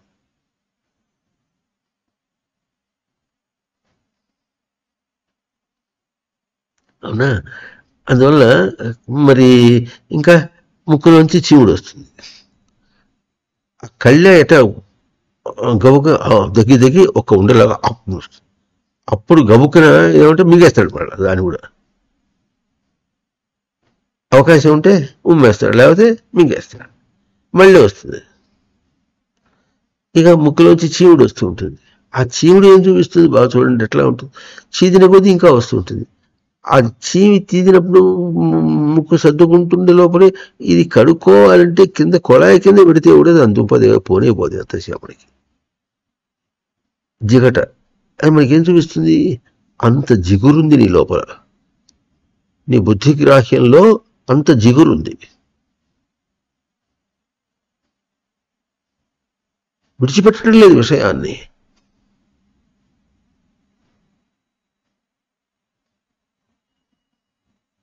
ఉమ్మేస్తున్నప్పుడు బయటపోవట్లే తెవడ,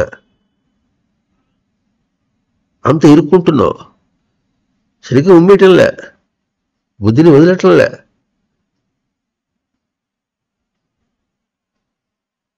తిన్నది హరించుకోవట్లేదు అంటే బయటది జీర్ణం కావటంలే. ఎన్ని విషయాలు తీసుకుంటున్నావు.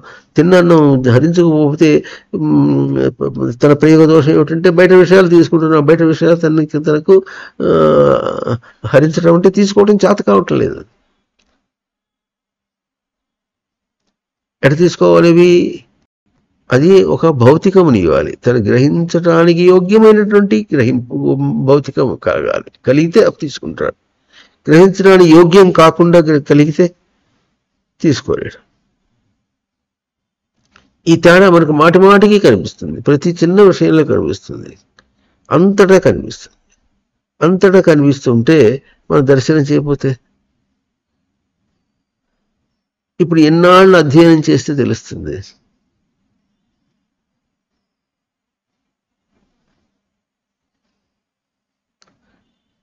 అర్థమవుతుంది. ఒక పదార్థాన్ని అన్నం తినేటప్పుడు వేసుకుందాం అని ప్రయత్నం చేస్తాం అనుకోండి. అన్నం వండారు. అన్నం వండితే ఎట్లా ఉంటుంది? అన్నం కరుడు అంటారు. కరుడు అంటే అర్థమవుతుందా మీకు? అన్నం కరుడు అంటే తెలీదా? ఇట్లా తీస్తే ఒక గడ్డలాగా వస్తుంది, దాన్ని కరుడు అంటారు. ఒక గడ్డని కరుడు. అది వేసుకునేటప్పుడు చింది కింద పడుతుందని తెలియాలి మనం. అది స్థూల ప్రక్రియ. అది కింద పడితే ఇప్పుడు ఏమైంది? ఏం కాలేదు. స్థూలంగా ఏం కాలే. నీ ప్రయోగం ఏమైంది? సచ్చిదానంద స్మృతిని ఇది, దానికి నిలపాలి. అన్నం పెట్టుకుంటున్నావా? కరుడు అన్నం పెట్టుకునేది కాదు. అది నిలిపి దాన్ని ప్రయోగించి, అది నిలపకటం చేతమైతే ఆ ప్రయోగాలు అయిపోతాయి. నువ్వు తిట్టినా కూడా అంతే, తుమ్మినా దగ్గినా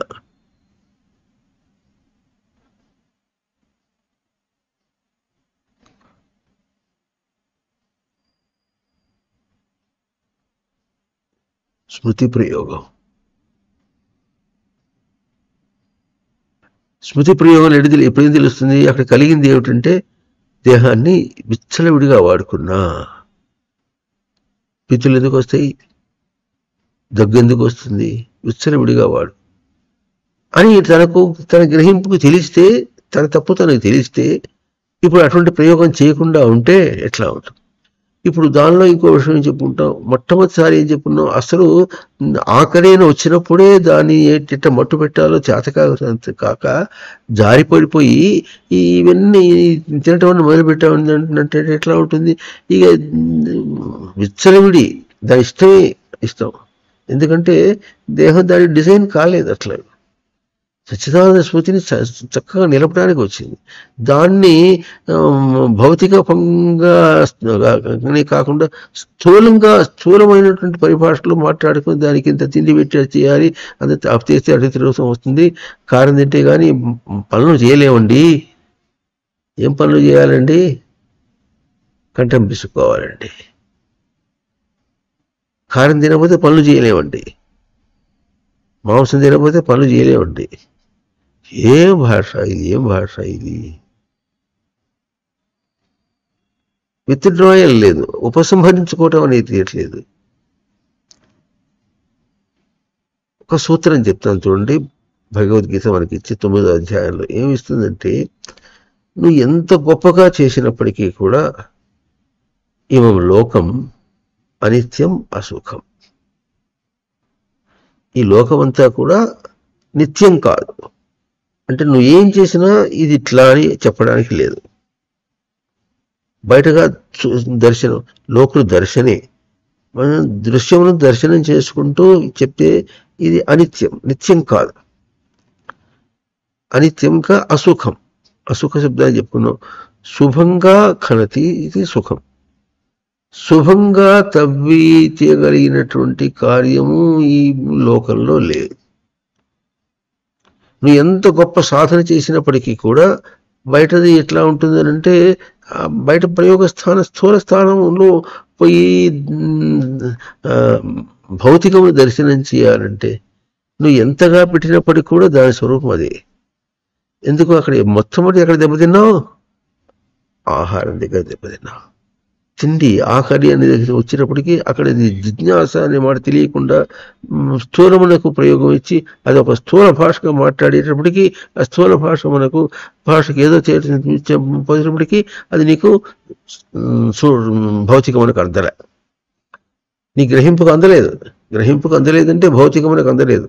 సచ్చిదానంద స్మృతికి ఎట్లా కలగాలనో ఆ ప్రక్రియ అక్కడ ఏం ప్రక్రియ కలిగితే నువ్వు దాన్ని సచ్చిదానంద స్మృతిని తీసుకోగలవు, అది అందలే, అయిపోయింది. మీదంతా కూడా అందరి ప్రయోగాల్లో అందలేదని గ్రహించగలిగితే అంతవరకైనా. ఇప్పుడు ఈ అనిత్యం అసుఖం లోకం ఇమం ప్రాప్య భజస్వమం, దీన్ని ఒకప్పుడు మనం 3 స్థాయిల్లో చెప్పుకునేవాళ్ళం. ఒకటి ఏమిటంటే జగత్తు లేదు, ఇది ఉత్తమం. మెట్టు దిగితే మిథ్య, లేనిదే ఉన్నదాని వలె కనిపిస్తోంది. మూడవది ఒకవేళ కనిపిస్తుందంటే అక్కడికి వస్తున్నావు, కనిపిస్తుందంటే ఇక్కడ శుభంగా నువ్వు బావుకు తినగలిగింది ఏమి లేదు.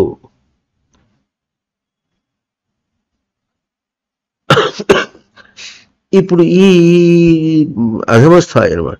అధమ స్థాయిలో ఏముందో శుభంగా బాగు తినేది ఏమి లేదని దర్శనం చేయటానికే బయట ప్రయోగంలో అది తెలియటానికి ఎన్ని జన్మలు ఎత్తితే కావాలి నీకు.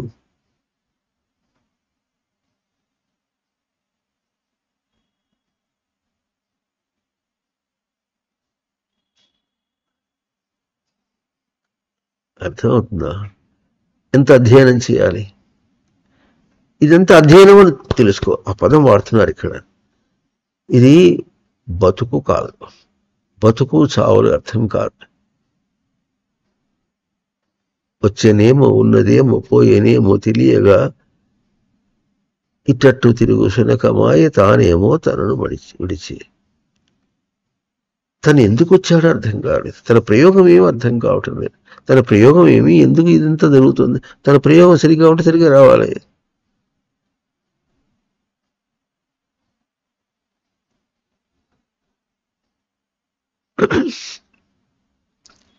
ఆ ప్రయోగం స్థానంలో ఎంత నీచంగా ఇరుక్కున్నామో చెప్తాను చూడండి.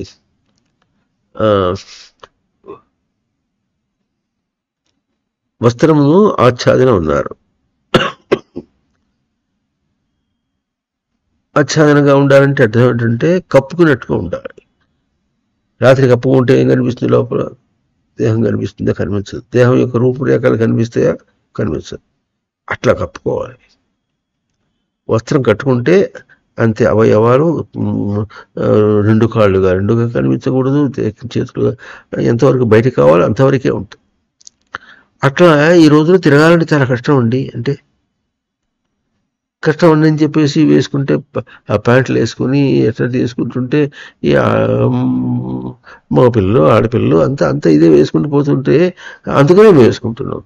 ఇది చాలా కష్టంగా ఉంటుంది, అక్కడ అది వేసుకుంటున్నాం అని అప్పుడు ఏం చేయాలి? స్థూలమునకు ఒక ఫెసిలిటీ అని అనుకో వేసుకుంటున్నారే కానీ అక్కడ నిన్ను నీవు గ్రహించటానికి ఎటువంటి ప్రవృత్తిని ఇస్తుంది? అది ప్రవృత్తిని రానీయకుండా చేయటం అనేటటువంటి అంశం ఎప్పుడైతే పోయిందో అప్పుడు భౌతికం పోయిందనమాట. తన సచ్చిదానంద స్మృతిని ప్రయోగం చేస్తే ఏం కలుగుతుంది? ఇప్పుడు ఎట్లా ప్రయోగం చేస్తే వస్త్రం మీద వస్త్రధారణ మీద వేసినప్పుడు ఏం కలుగుతుంది అంటే ఆచ్ఛాదనగా కప్పుకున్నాం. ఆచ్ఛాదన కప్పుకోవటం అనేటటువంటిది ఈ దేహాన్ని ఒప్పుకుని దీనికి ఆచ్ఛాదన అక్కడ దాకా వచ్చిన అంత నీచమైనటువంటి స్థానంలో దాన్ని మాట్లాడుతున్న మాటని దాని అందే నీకు నీళ్ళు ఉంటే ఫ్యాషన్ అంటే ఆ ప్యాంటుతో ఒక వేసుకుని దాన్ని ఎన్ని ఫ్యాషన్లు చేస్తారు, ఎంత కొలుకుతారో. కొలకటం అర్థం మన వీడియోలో చూపించుకున్నాం. నీట్గా అట్లా కొలుక్కుంటూ అంటే ఎంత దూరంలో ఉన్నాం మనం, అసలు ఎంత అధ్యయనం చేయాలి మనం దేహాన్ని, జీవితాన్ని. కనుక తెలియని వాడు జిజ్ఞాసాపరుడు ఏం చేస్తాడంటే ప్రవృత్తి రాకూడదు. అది చాలా అపాయకరమైనటువంటిది. అపాయం అంటే డేంజర్ అని మనకు తెలుసు. అది కూడా ఒక విశేషమే. భాషను వాడుకోవటంలో కూడా అట్లాగే. భాషను వాడుకోవటంలో ఎట్లా చేస్తున్నాం? అధ్యయనం చేయటం లేదు. అంటే ఏమో అర్థం తెలియదు, పదం అంటే ఏమిటో అర్థం తెలియదు. అయగతవు ప్రవర్తనం. అంటే నా అంటే నా పాయతే నా పియతే. రక్షణ లేదు, గ్రహించలేడు. రక్షణ లేకుండా గ్రహించలేకుండా ప్రవర్తన అపాయం అంటే డేంజర్ అని అర్థం చెప్పేస్తే ఎవడో కొట్టినట్టు దెబ్బ కొట్టినట్లు అపాయం. అటువంటిది అపాయం అనుకుంటే స్థూల భాష మాట్లాడుతున్నాం మనం. అక్కడ అర్థమవుతుందా? స్థూల భాష మాట్లాడుకుంటున్నాం. అభౌతిక ప్రయోగమునకు గ్రహింపుకు యోగ్యంగా ఏం కలుగుతుందో అన్నటువంటి భౌతిక భాష కూడా మాట్లాడటం లేదు. ఇది ఇదివరకు ఒక చోట మనం చెప్పుకున్నాం. ఇప్పుడు ఈ రోజున కొత్తగానే కావచ్చును. ఇట్లా అభౌతికము, భౌతికము, స్థూలం. ఒకప్పుడు అభౌతికం భౌతికం అని అభౌతికం అంటే వేరేది చెప్పుకున్నాం. కానీ ఇప్పుడు ఏం చేస్తున్నాం? స్థూలమునందు అభౌతికమును ప్రయోగం చేస్తే చెప్పండి, అక్కడ తనకు గ్రహించడానికి యోగ్యంగా ఏం కలుగుతుందో అది భౌతికం. యోగ్యంగా ఏం కలుగుతుందో అది భౌతికం. అది యోగ్యంగా ఉండాలి. అది ఎవరి చేతిలో ఉంది? తన ప్రయోగం చేతిలో ఉంది. భవతి కిం భవతి? సద్భవతి.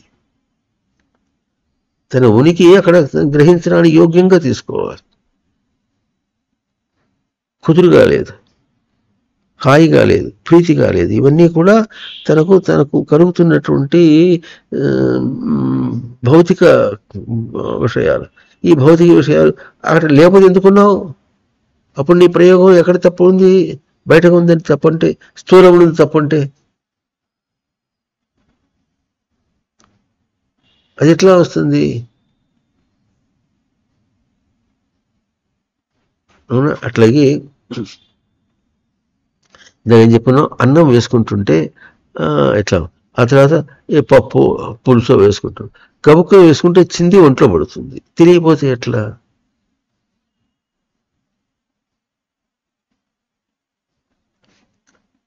దాని ప్రాపర్టీ అది, దాని చూపిస్తుంది. చూపిస్తుంటే ఏం చూపిస్తోంది? అంత ద్రావకమైనటువంటి భావన దిగరవుతుంది. ద్రావకమైనటువంటి భావనలు నువ్వు ఎంత జాగ్రత్తగా ఉండాలి. అక్కడ స్థూలం ఉన్నందుకు జాగ్రత్త కాదు, చింది మీద పడుతుందని కాదు. ఆ కరుడుకి పెట్టుకుంటే, అన్నం కరుడు పెట్టుకుంటుంటే కొన్ని మెతుకులు ఇటు పోతాయని అర్థం కాదు. అటు పెట్టుకున్నప్పుడు ఎట పోతాయో అట్లాగే కొన్ని నువ్వు గ్రహించి ప్రవర్తన చేస్తున్నప్పుడు దానిలో నుంచి చింది నీ గ్రహింపుకి దాటి అవతల కొన్ని స్పిల్ ఓవర్స్ అవుతున్నాయి. తను తాను గ్రహించడంలో, తన భౌతికమును తాను దర్శనం చేయటంలో తనకు స్పిల్ ఓవర్స్ అంటారు. స్పిల్ ఓవర్ అంటే తెలిసిందా? స్పిల్ ఓవర్ అంటే చింది బయటికి పోవటం. చింది బయటికి పోతున్నాయి, తన భావాలు చింది బయటికి పోతున్నాయి అని చూపిస్తుంది. అది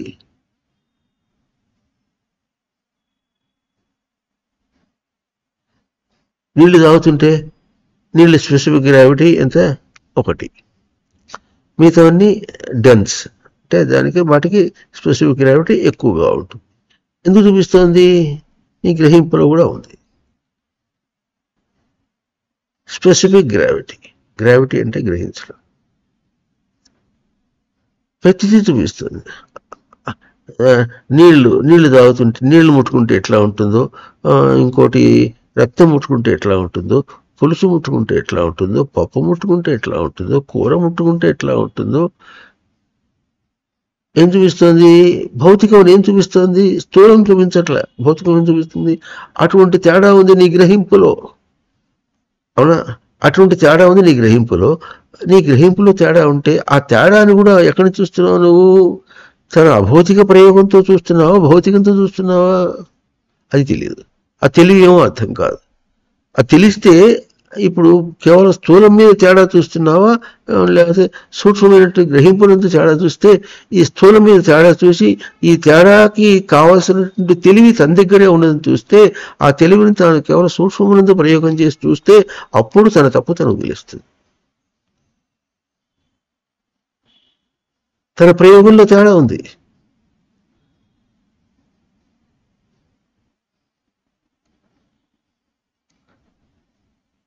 అర్థమవుతుందా?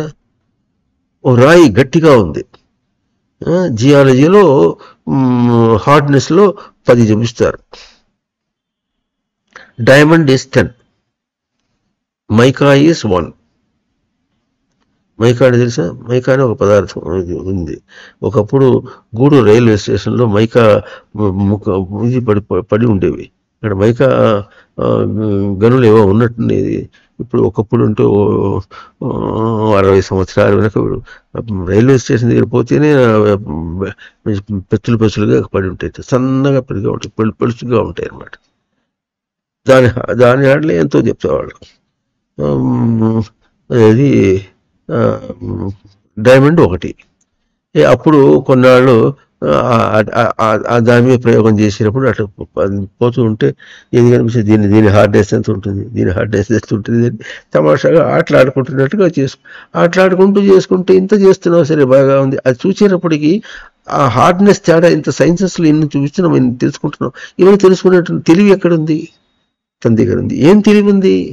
అవి ఏం చూపిస్తున్నాయి అంటే ఆ ప్రయోగం చేసినప్పుడు ఆ తేడాని నువ్వు ఎట్లా గ్రహించావో అదే, ఆ గ్రహించినటువంటి తెలివి దాన్ని గ్రహించడానికి ప్రయోగం చేసావా, నిన్ను గ్రహించడానికి ప్రయోగం చేసావా?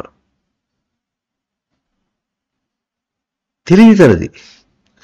బయట ప్రయోగం చేసినప్పుడు మనం ఏం చూస్తున్నామంటే బయట వాటిని తెలుసుకునేటటువంటి తెలివి రూపంలో చూస్తున్నాం మనం.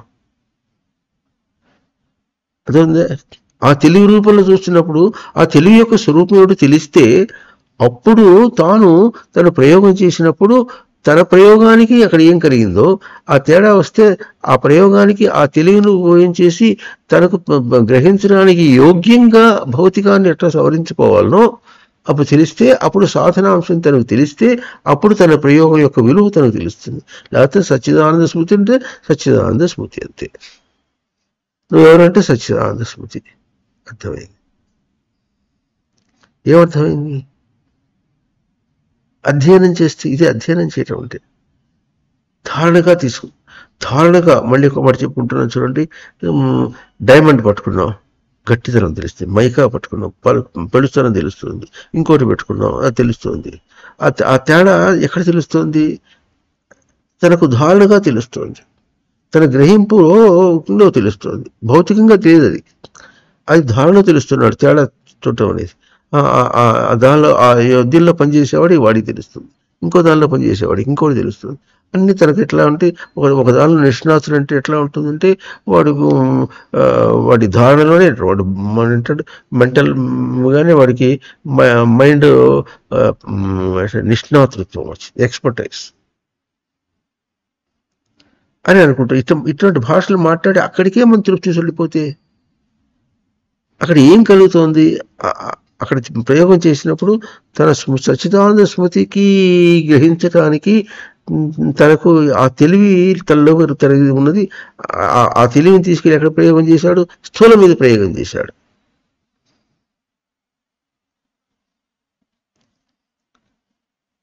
స్థూలం మీద ప్రయోగం చేసి ఎంతకాలము అధ్యయనం చేస్తే తనకు అది సూక్ష్మంగా తన జిజ్ఞాస మీద ప్రయోగం చేయాలని తెలియాలి. తనకు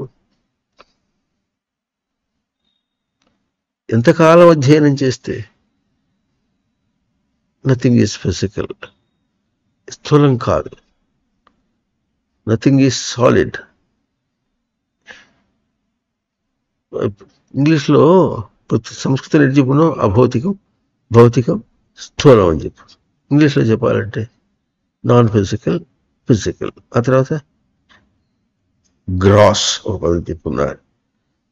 గ్రాస్గా మాట్లాడుతున్నామంటే మొన్న రోజున చాలా తమాషాగా కమలా పండు తింటే గింజ కింద పడింది. కింద పడినట్టు కమలా పండు గింజను తీయటానికి వీడికి చేతకాల, జారిపోతుంది. దానికి ఇట్లా గుండులాగా వచ్చి ముందు మొనలాగా ఉంటుంది. ఎటు తిప్పినా చేతకాల. చాలాసేపు అయిన తర్వాత నొక్కి కొన్ని ఎటువంటి తీయడానికి వస్తుంటే చేతకాల. అప్పుడు ఎంత వస్తుంది? ఇట్లా చేతకానికి జారి పడిపోయినటువంటిది నీ గ్రహింపు జారి పడిపోతే దాన్ని తీసుకోవడం చేత కాకపోవటం అనేటటువంటి అసమర్థత నీ దగ్గర ఉన్నది. అసమర్థత నీ దగ్గర ఉన్నదని చూపిస్తోంది అది. అటువంటి ప్రయోగం కూడా నీ దగ్గర ఉంటుంది. నీ ప్రయోగంలో ఇటువంటి అస్తవ్యస్తంగా చాలా ఉంటుంది, అది కూడా అక్కడ ఉంటుంది. దాన్ని చివరికి ఏం చేయాల్సి వచ్చిందంటే ఉపాయంతో, ఇంకో ఉపాయంతో ఉంటారు. ఏ ఉపాయం? దాన్ని తీసుకెళ్ళి ఇట్లా ఒక గోడ దాకా తీసుకెళ్ళి గోడ దగ్గర పెట్టి ఇట్లా అంటే అప్పుడు వచ్చింది. అంటే అట్లా ఉంటే కూడా ఉపాయం ఉందిగా. ఆ ఉపాయం స్థూలం మీద ప్రయోగం చేసి అక్కడికే తృప్తి అయిపోతే అటువంటి దోషం నీ దగ్గర ఎట్లా ఉంటుందో అభౌతికంగా స్థూలంగా కాకుండా నీకు కనిపించకుండా ఉండేటటువంటి బుద్ధిగ్రాహ్యం బుద్ధిగ్రాహ్యంలో ఈ దోషం ఉంటే దాన్ని ఎట్లా తీసుకుంటావు? ఎట్లా తీసుకుంటే దాన్ని తీసి అవతల పారేయాలి. ఆ గింజ తీసి అవతల పారేయటం అనేటటువంటి అది స్థూలమైనటువంటి ప్రక్రియ కాదు. ఏది స్థూలమైన ప్రక్రియ కాదు.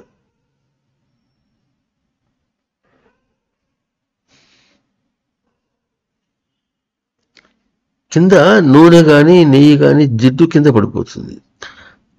జిడ్డు కింద పడిపోతే ఎడ తీయాలంటే గబుక్కని ఒక బట్ట పట్టుకొస్తారు, బట్టపడి తుడిచేస్తారు. బట్టపడి తుడిస్తే ఎన్ని బట్టలు కావాలి, ఎక్కడ పారేయాలి? అది పోతుందా? కాదు. ఆ తర్వాత ఇంకోటి ఏం చేస్తారంటే దాన్ని అద్ది తీయాలి. తెలివితే ఇంకా ఎక్కువ పోతుంది. ఏదైనా అంతే, బాగా తెలియాలి. అంటే ఒక మన మన ప్రయోగంలో దోషమే వచ్చింది అనుకోండి, దోషాన్ని ఎట్లా తీసేయాలి? ఆ దోషం ఇప్పుడు ఏ రూపంలో ఉంది? ఈ ఫ్లూయిడ్ రూపంలో చూపిస్తుంది. ఫ్లూయిడ్ అంటే అర్థమవుతుందిగా, ద్రావక రూపంలో చూపిస్తుంది. ఈ ద్రావక రూపంలో ఉంటుంది, ఘన రూపంలో ఉంటుంది, ఎన్ని రూపాల్లోనూ ఉంటుంది. ఇవన్నీ మన భౌతిక అంతా కూడా ఎట్లా ఉందంటే స్థూలంగా మనం గుర్తించి అక్కడ నువ్వు ఎట్లా ప్రయోగం చేయగలుగుతావు, చేస్తే దాన్ని ఎట్లా ప్రయోగం చేయగలుగుతావు అని ఆ తెలివిది అక్కడ చూపించగలిగితే అప్పుడు నీకేం తెలుస్తుంది? అటువంటిది తన దగ్గర ఉంటుంది, దాన్ని ఎట్లా చేయగలుగుతాడని తెలుస్తుంది. ఇట్లా ఎన్ని జన్మలు బయట దాన్ని అభ్యాసం చేస్తే తన సూక్ష్మమైనటువంటి దానికి, తన సాధనకు అడ్డం వచ్చేటటువంటి దానికి ఎట్లా తను చదువుకోవాలో తెలుస్తుంది. ఇంత నిర్లక్ష్యంగా బతికితే జిడ్డు కింద పడితే పొలవకుండా ఏం చేయాలి? న్యూస్ పేపర్ పట్టురావాలి. న్యూస్ పేపర్ ఇంత చిన్న చిన్న ముక్కలు చేయాలి, పద్ధతి కాకూడదు. ఏం తొందర? అది తీసుకొని ముక్కలు పడుతుంటే అద్దుకుంటూ దాని నూనె వచ్చేస్తుంది. దానికి చేసి అది ఏదైనా ఒక గిన్నెలోనే వేస్తే తర్వాత గిన్నె తోముకోవడం సులభం. బట్ట ఉతకడం కాదు, బట్ట పారేయాలి. ఎన్ని బట్టలు పారేస్తావు? ఓ చీరంతా చింపినా కూడా అది జుట్టుపోదు. ముక్కలు చేసి దాన్ని వేసిన తర్వాత మొత్తం తడి కనిపించేటటువంటిదిగా జిడ్డుగా నూనెంతా పోయిన తర్వాత మరి జిడ్డు ఉంటుంది. ఎవడో మనం గుర్తించాలి. ఆ జిడ్డు ఉంటుంది మనం ఎట్లా గుర్తించామో అట్లాగే తనకు ఈ ద్రావకం దోషంగా ఉంటుంది. దానికిలో జిడ్డు చిన్న స్నేహాన్ని, దాని ఎందుకు మనకు స్నేహం అంటూ ఉంటుంది. అంటే స్థూలంగా కాకుండా సూక్ష్మ రూపంలో వాసన రూపంలో ఉంటుంది. మనకి తెలియాలంటే చూపిస్తుంది జిడ్డు ఉంది. ఆ జిడ్డుని ఎట్లా తీయాలి? జిడ్డును కూడా వేసేటప్పుడు దాన్ని నెమ్మదిగా అది మొదట్లో అయితే కాగితం వేయగానే పిలి చేసుకుంటుంది. జిడ్డు ఉన్నప్పుడు దాన్ని నొక్కాలి, నొక్కితే అది పోదు.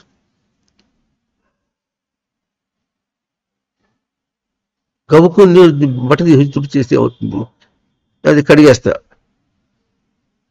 ఎంత స్థూల బుద్ధి ఇది! ఇది ఈ స్థూల బుద్ధి అనే మాట స్థూలమునందే సరిగ్గా దర్శనం చేసి సరిగ్గా చేయలేకపోతే దాన్ని ఎందుకు అధ్యయనం ఎట్లా చేస్తావు నువ్వు? తీసేస్తే పోతుంది. ఆ తర్వాత ఇంకొక కాగితం పెట్టి తీస్తే పోతుంది. ఆ తర్వాత తడిగుడ్డో ఏదో పెట్టుకుని వేసి సబ్బు పెట్టేసి తుడిస్తే పోతుంది. కాస్త ఇంకా రెమినెంట్ జిడ్డు ఉంటుంది. అసలు మామూలుగా అయితే ఇంకో బట్ట తుడి చేస్తే అక్కడ జిడ్డు పూర్తిగా లేకుండా వెళ్ళిపోతుంది న్యూస్ పేపర్తో. న్యూస్ పేపర్ పీల్చుకుంటుంది. అంటే ఇప్పుడు విషయం యొక్క ప్రజ్ఞ మాట్లాడుకుంటున్నామా, అక్కడ అది ప్రయోగం చేసేటప్పుడు తనకు ఇటువంటిది అభౌతికమైన సూక్ష్మంగా మనస్సులోను బుద్ధిలోను విషయాలను గ్రహించడంలో ఉన్నటువంటి ప్రజ్ఞను దర్శనం చేయడం కోసం దాన్ని వాడుకుంటున్నామా? ఇది అధ్యయనం. కనుక జీవితం అంతా అధ్యయనమే. 16వ అధ్యాయంలో ఎన్ని విషయాలు మాట్లాడతారో అది కూడా పైపైగా చెప్పినట్టుగా ఉంటుంది. దానిలో లోతుకు పోతే ఇంకా చాలా ఉన్నాయి.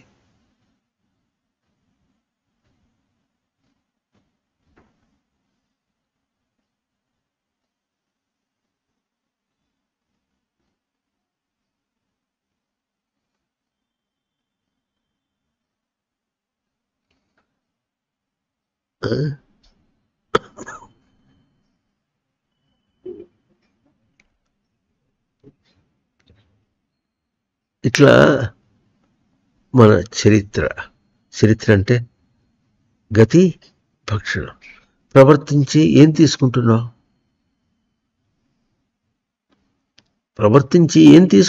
మనం స్థూలమైన భాష మాట్లాడంటే వాట్స్ యువర్ ఎక్స్పీరియన్స్, నీ అనుభవం ఏమంటాడు.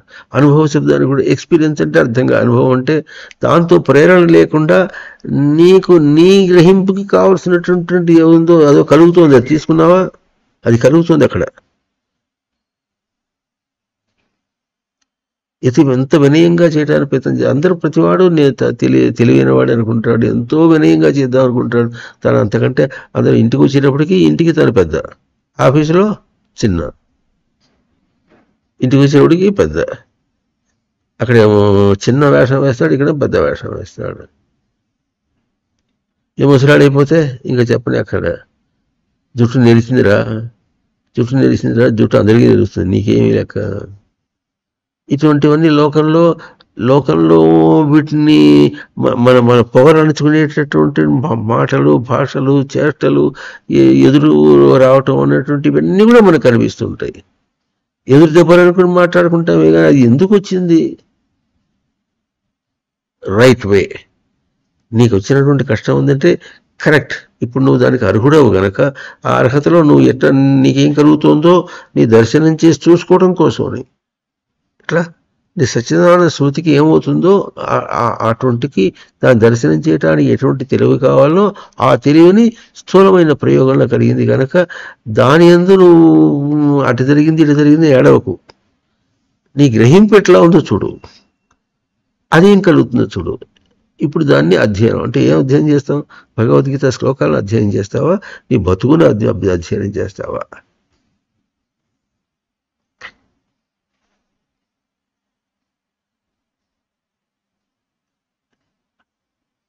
ఇప్పుడు నాకు సన్యాసం ఇచ్చేస్తే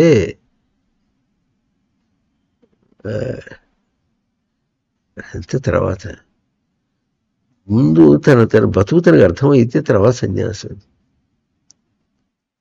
ఏమేమి చేయడానికి ప్రయత్నం చేస్తున్నావు, ఎట్లా చేయడానికి ప్రయత్నం చేస్తున్నావు, అది నీ గెట్ గోయింగ్ ఎట్లా ఉంది అసలు. ముందు గెట్ గోయింగ్ అంటే తన పోకడ ఎట్లా ఉంది, ఎట్లా ఉందో తనకు తెలియాలి. తెలిస్తే అప్పుడు తనకు ఇది సన్యాసం కూడా ఇవన్నీ మళ్ళీ ఇవన్నీ కూడా వ్యావహారికమే. ఇదంతా కూడా అది కూడా అట్లాగే. అది తెలియకుండా అబ్బాయి ఎంతమంది ఉన్నారు లోకంలో, నేను కూడా సన్యాసి, అది ఒక అహంభావం. మమ్మల్ని ఇట్లా ట్రీట్ చేయాలి.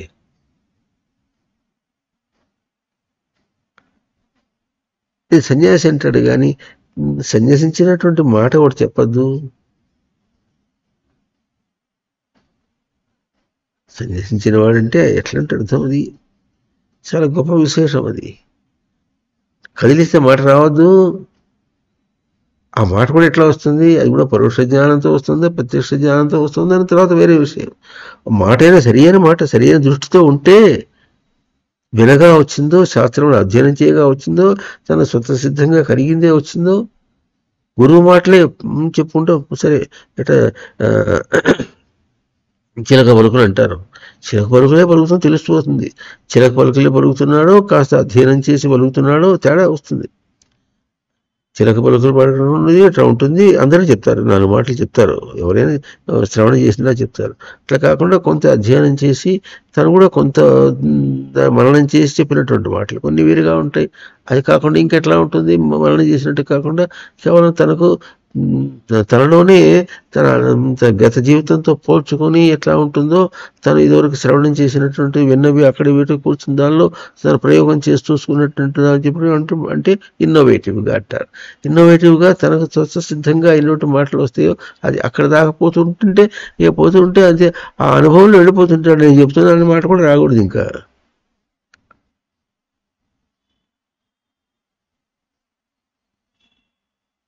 ఆ ప్రయోగం దాకా ఎప్పుడు రావాలి? ఏ రంగంలో చూసినప్పుడు కూడా మనకు ఒకటే మాట, స్థూల ప్రయోగం వేరు, స్థూలమునందు సచ్చిదానంద స్మృతిని ప్రయోగం చేస్తున్నాం. మళ్ళీ చెప్పుకుంటున్నాం, స్థూలమునందు సచ్చిదానంద స్మృతిని ప్రయోగం చేస్తున్నాం. సచ్చిదానంద స్మృతిని ప్రయోగం చేస్తూ ఉంటే అక్కడ ప్రయోగం చేసినప్పుడు తనకు గ్రహింపునకు యోగ్యంగా ఆహారం ఆ స్మృతో హరతి, స్మృతికి తీసుకునేటట్టుగా గ్రహింపుకు యోగ్యంగా ఏం కలుగుతుందో చూచి తీసుకోవటం అనేటటువంటిదే తనకు ఇది మనం పుట్టగతి అని చెప్పుకున్నాం. పుట్టుక గతి అక్కడ ఉంది. కనుక ఇప్పుడు మనకు కావాల్సింది అంటే దీన్ని ఇక్కడ అధ్యయనం చేయమంటున్నారు. శాస్త్రాన్ని అధ్యయనం చేయి, ముందు తనకు తన సచ్చిదానంద స్మృతిని అధ్యయనం చేయి, ధారణగా తీసుకో, అది కూడా అధ్యయనమే. జ్ఞానమును అధ్యయనం చేయి, ఆ తర్వాత ప్రయోగమును అధ్యయనం చేయి. ఏం ప్రయోగం చేస్తున్నావు? చెప్పావు శ్వాస తీసుకోవటం ఎట్లాగో ఏం ప్రయోగం చేశావు, ఆ తర్వాత ప్రయోగింపబడినటువంటి స్థానంలో ప్రీతిని ఎట్లా తీసుకోవటము, ప్రయోగం చేయటానికి ఎట్లా ఆహారం తీసుకుంటున్నాము, బయట పదార్థం తీసుకుని పచనం చేసుకుంటున్నాము, అట్లాగే పచనం చేసి తీసుకోవటం ఇంకోటి. పచనం ముందు అన్ని జరుగుతున్నప్పుడు ఎట్లా తీసుకుంటున్నావు, ఎట్లా రీడింగ్ చేస్తున్నావు, ఎట్లా దర్శనం చేస్తున్నావు, మెదడు ఎట్లాగో అతను బయటకు తీసుకున్నప్పుడు పచనం చేసి తీసుకోవటం అంటే ఎట్లా ఉంటుందో, అది తీసుకున్నప్పుడు దాన్ని కేవలము శుద్ధి చేయటానికి తగినటువంటి విధంగా శ్వాస, రక్తాన్ని శుద్ధి చేయడానికి ఎట్లాగైతే ఆక్సిజన్ తీసుకుంటున్నాం ఎట్లాగో తన ప్రీతిని తను శుద్ధి చేసుకోవటానికి ఏం చేస్తున్నాం, ఏం తీసుకుని తన ప్రయోగాన్ని ఎట్లా ఇస్తున్నావు, ఇది శ్వాస. దేహంలో శ్వాస అనేటటువంటిది చాలా ముందు ముఖ్యం. దాంతో రక్తం యొక్క ప్రసరణ ఎట్లా ఉంటుంది. అట్లాగే శ్వాస శబ్దానికి తను ఏమి శ్వాస పీల్చుకుంటున్నాడు. ఇంకో విషయం చెప్తాను చూడండి, భౌతికంగా కూడా చాలా విశేషాలు వస్తాయి. దేహం మొత్తం ఎట్లా వేడెక్కిపోతుంది, వేడెక్కిపోయి అలసట అయిపోయి అంతా అయిపోయినప్పుడు దానికి ఒకటే ఉపాయం, శ్వాస అందితే తగ్గిపోతుంది. శ్వాస అందట్లేదంటే ఏం చేయాలి, చెవులు మూసుకోవాలి. చెవులు మూసుకుంటే శ్వాస అందుతుంది. అంటే బయట ఏం శ్రవణం చేయకు, అదే ఉపాయం. బయట శ్రవణం చేయకుండా చెవులు మూసుకున్నావు తీసుకుని శ్వాస తను ఏం ప్రయోగం తీసుకుంటున్నాడు, ప్రయోగానికి ఏం తీసుకుంటున్నాడో అది. అందుకని దాన్ని ఎప్పుడు చెవులు మూసుకున్నాడో శ్వాస తనంతట తానే అందుతుంది. బయట వినకుండా ఉంటే శ్వాస తనకు అందుతుంది. ఇది ఉపమానంగా అటు చూపిస్తుందని ఇంకో విధంగా చెప్పచ్చు. ఉపమానం అంటే ఒక కొలత, అది బయటగా ఒక కొలత, బయట కొలత కాదు. స్థూలమునందు తన గ్రహింపునకు యోగ్యంగా ఒక కొలత. అక్కడ ఉపమేమి సచ్చిదానంద స్మృతి తీసుకోవటం. వెంటనే మనిషికి ఇట్లా దేహానికి అలసట తీరిపోతుంది. చెవులు మూయాలి. ఇంకా కూడా తలకు వేడెక్కిస్తుంది. తలకు వేడెక్కితే వేడెక్కింది అని చెప్పి అసలు అయితే అట్లా ఒళ్ళంతా పేలిపోయినట్టుగా అయితే డాక్టర్ తీసుకెళ్ళి ఎంత హంగామా చేస్తారు. మనం కూడా మఠంలో పనిచేస్తున్న అమ్మాయికి ఒక రోజు ఇట్లా తిరిగితే చూపించి అక్కడికి పోతానంది. నేను ఇక్కడ ఉండలేను, నాకు నా సెలవు కావాలి, నేను వెళ్తాను, వాళ్ళు ఎవరైనా తీసుకెళ్తున్నారు, ఇక్కడికి పోతాను, పండరిపురం పోతానని చెప్పి పండరిపురం ఎక్కడికి పోతాను పోయింది. సాయిబాబా ఏదో ఉంది అటువైపు, ఆ పండరిపురం దగ్గర అటువైపు, అక్కడ ఏదో పోతానది, కారులో పోతాను, కదలటానికి ఓపిక లేదు. ఎట్లా పోతావు అంటే ఇట్లే చెప్పున్నావు, ఒళ్ళంతా వేడెక్కింది, తలంతా వేడెక్కింది అంటే చెవులు మూసుకో, ఇట్లా పెట్టుకోమని చెప్పి ఇట్లాను తగ్గిపోతుంది. మెదడు మీద ఉన్నంత వేడంతా తగ్గిపోతుంది. అది క్రమంగా ఇక్కడి నుంచి ఈ కంటి దగ్గర నుంచి ఇట్లా. ఇది కూడా చిట్కా వైద్యం. ఇది ఈ వైద్యం చేసేటప్పుడైనా సరే ఎందుకు చేస్తున్నావు నువ్వు అంటే తను తాను సర్దించుకోవద్దు. తన దేహాన్ని తను సర్దుకుంటే తన మనసును తాను సర్దుకోవడం తనకు తెలుస్తుంది. ఇది అధ్యయనం. తన బుద్ధిని తను సర్దుకోవడం తనకు తెలుస్తుంది. తన తిండిని తను సర్దుకోవడం చేతకైతే తన మనసుని చేసుకుని చేతనవుతుంది. నా అని ఏదో స్థూలంగా ఏదంటున్నావో దాన్ని నా దానికి బాధ్యత నీవే అనుకొని నీ దగ్గర నీ స్థానంలో సర్దుకుంటే అప్పుడు నీ స్థానంలో నీ మనస్సు అభౌతికంగా కనిపించేటువంటి మనస్సు వాటిని అది భౌతిక స్వరూపం, అభౌతిక స్వరూపమైన అది మనకు ప్రయోగానికి కలుగుతున్నటువంటి స్వరూపం. వాటి మీద ప్రయోగం తెలుస్తుంది. కాసేపు పడుకొని ఇట్లా చేసుకుంటే పోతే ఎంత శ్రమన్నా కాదు.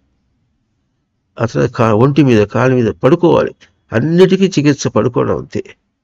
పడుకొని చేయాలి. పడుకొని చేసినప్పుడు చాలా విషయం. నిలబడి పిసిగించుకుంటారు, ఏమి లాభం లేదు. నువ్వు పిసిగించుకోవాల్సిన అవసరం లేదు. ఒంటి మీద బరువు వేయి. ఒళ్ళంతా ఎట్టెట్లాగా ఉందంటే ఒంటి మీద బరువు వేయాలి. కప్పుకోవడం గుల్లగా. ఒకప్పుడు ఎట్లా ఉంటుంది, పల్సరి బట్ట కట్టుకున్నప్పటికీ చాలా బరువు వచ్చినట్టుగా ఉంటుంది, దానికి ఉపశమనంగా ఉంటుంది. కాకపోతే ఇంకో బరువు వేసుకో, ఓ పరుపు వేసుకో, దాన్ని ఉపశమింప చేయి. ఆ తర్వాత తెల మీద పెట్టు మొత్తం అంతా.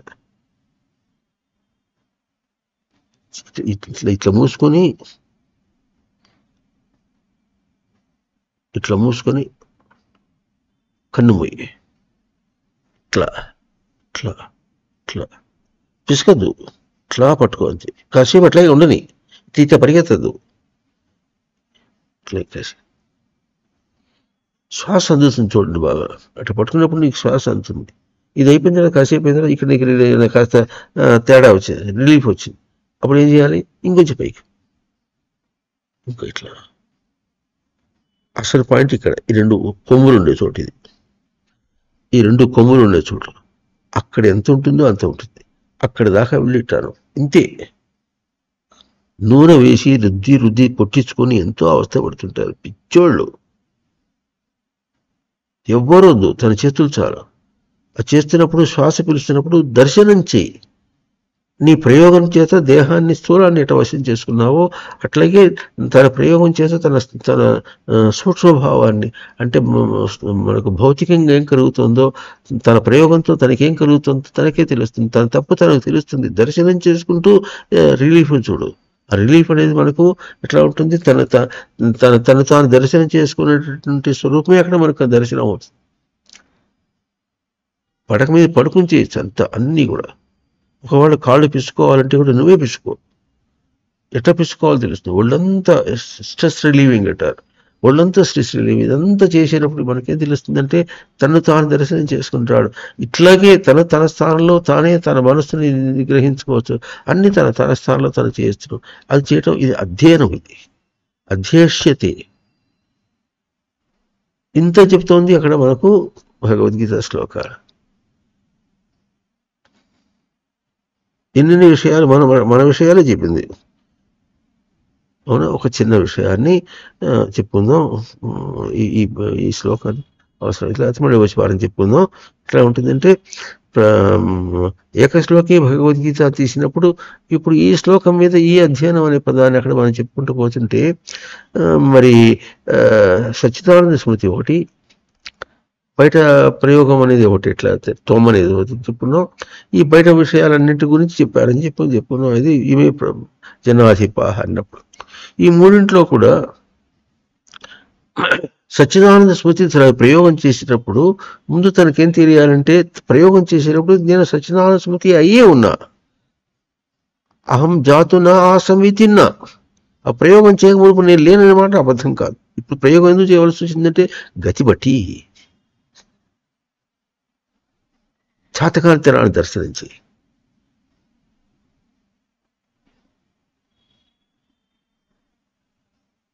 చాలా గొప్ప శ్లోకం. సచ్చిదానంద స్మృతిని ప్రయోగం చేయాలి అనేటటువంటి ప్రయోగం చేయడానికి ఈ పుట్టుక వచ్చానంటే అంతకుముందు నేను ఉన్నా, పుట్టుక ముందు నేను ఉన్నాననేటువంటి జీవుడు ఉన్నాడని ఎట్లా అర్థం చెప్పుకుంటారు, అట్లా కాదు. సచ్చిదానంద స్మృతి యొక్క ప్రయోగమునకు ముందు నేను ఉన్నా. ఎట్లా ఉన్నాను, పూర్ణంగా ఉన్నా.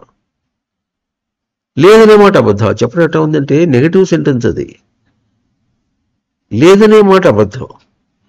నా త్వం నా జాతు నా ఆసమితి అంటే ఎప్పుడు ప్రయోగంగా నేను సాధన తీస్తున్నా అన్నప్పుడు అప్పుడు దీని ముందు నా ప్రయోగ స్థానంలో నా స్మృతి నాకు లేదని అనుకోకు. బయట ప్రయోగం చేస్తున్నప్పుడు తనకేం కలుగుతుందో ఆ కలుగుతోంది దర్శనం చేయాలంటే అదవుతుంది. తనకేం కలుగుతుందో, యోగ్యంగా ఉందో యోగ్యంగా లేదో ఉందో తనకు దర్శనం చేయాలంటే తనకు పూర్వస్థానం తనకు ఉంది. అంతకుముందు తాను లేదనుకోవద్దు.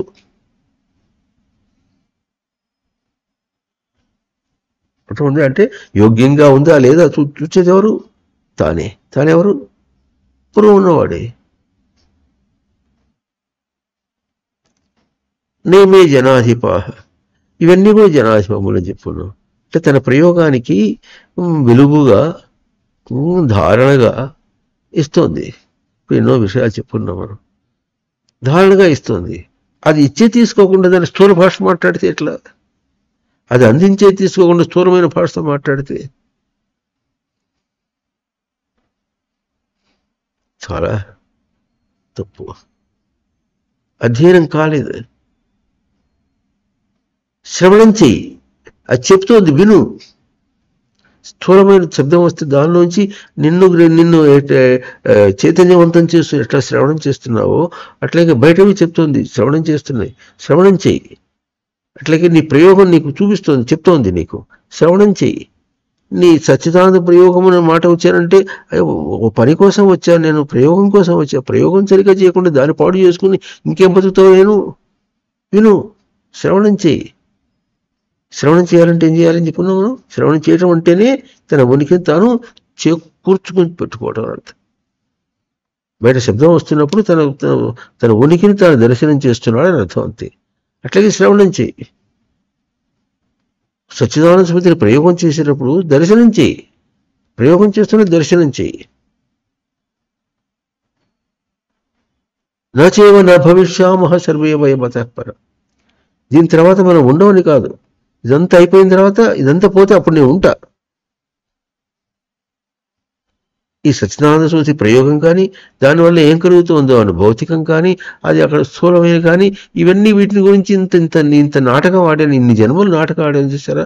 ఈ నాటకం ఆడిన తర్వాత ఇది నాటకం అయిపోయిన తర్వాత ఈ నాటకంలోనే నేను దర్శనం చేస్తానా? కాదు. అతః పరం, ఈ నాటకం అంతా అయిపోయిన తర్వాత అప్పుడు నేనుగానే ఉంటా. చెప్పండి. నా త్వేవ అహం జాతు నాశం న త్వం నేమే జనాధిపాః న చైవ న భవిష్యామః సర్వే వయం అతః పరం. చక్క శ్లోకం. ఎంతన్నా అర్థం చెప్పుకోండి, అంత అర్థం ఆ శ్లోకంలో ఉంది. ఇప్పుడు అర్థం శ్లోకం ఎట్లా చెప్పుకున్నాం మనం. సచ్చిదానంద యొక్క ప్రయోగము అది ఎట్లా కలుగుతుందో దాన్ని ఎట్లా తెలుసుకో స్థూలము అంత అర్థం చెప్పుకున్నాం. ఇదంతా అయిపోయిన తర్వాత దీనికి అన్నిటికీ కూడా ముందు ఉన్నావు. ప్రతి అంశానికి ముందు నువ్వు ఉన్నావు. ఇదంతా అయిపోయిన తర్వాత కూడా ఇది నాటకం నాటకమే పూర్తి అయిపోతుంది. కానీ నేనున్నా. నా స్వరూపం నా దర్శన స్వరూపంగానే ఉంటుంది. ఆ స్థాయికి వచ్చేదాకా అధ్యేష్యతి, అధ్యయనం చెయ్యి, శ్రవణం చెయ్యి. వాడు చెప్పున్న శ్రవణం అంటే అవతల వాడు చెప్పడం తన వినటం అనేది పరోక్షమైనటువంటి శ్రవణం. తన్ను తాను శ్రవణం చేయాలి. Part put for the whole అంటుండేవారు. శ్రవణం చేయటం అంటే ఎట్లాగో దర్శనం చేయటం అన్న అట్లాగే, తన స్పర్శను తీసుకోవడం అన్న అట్లాగే. ఏ ఇంద్రియంతో చెప్పుకున్నా, మనస్సుతో చెప్పుకున్నా కూడా ఒక ఇంద్రియం చెప్తే అన్నీ చెప్పినట్లే.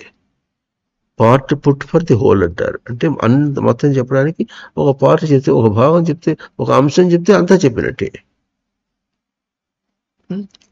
చెప్పండి. అధ్యేష్యతే చ య ఇమం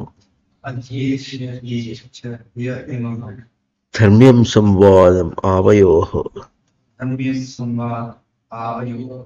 జ్ఞానయజ్ఞేన తేనాహం ఇష్టస్యామితి మే మతిః శ్రద్ధావాన్ అనసూయశ్చ శృణుయాదపి యో నరః సోపి ముక్తః శుభాం లోకాన్ ప్రాప్నుయాత్ పుణ్యకర్మణాం. ఇంకా వచ్చే వారం ఈ శ్లోకంలోనే అధ్యయనం చేయటానికి, తనలో తాను శోధన చేసుకోవటంలో ఇంకా ఎన్ని వివరాలు ఉంటాయో ఎంతగా చేసుకోవచ్చు, అంతులేదు. ఎందుకంటే ఎంత ఉన్నా కూడా ఇదంతా కూడా తనకు జనాధిపములు అంతే. తన ప్రయోగానికి పూర్తిగా అందించేటట్టే తనే చేసుకున్నాడు. తను చేసుకున్నాడు కనుక తనకు అందించేట్టు చేసుకుంటాడు. తన స్వరూపమే అక్కడ కిరణములుగా వెళ్ళింది. నేను చేసుకున్న అహంకరించడానికి కాదు.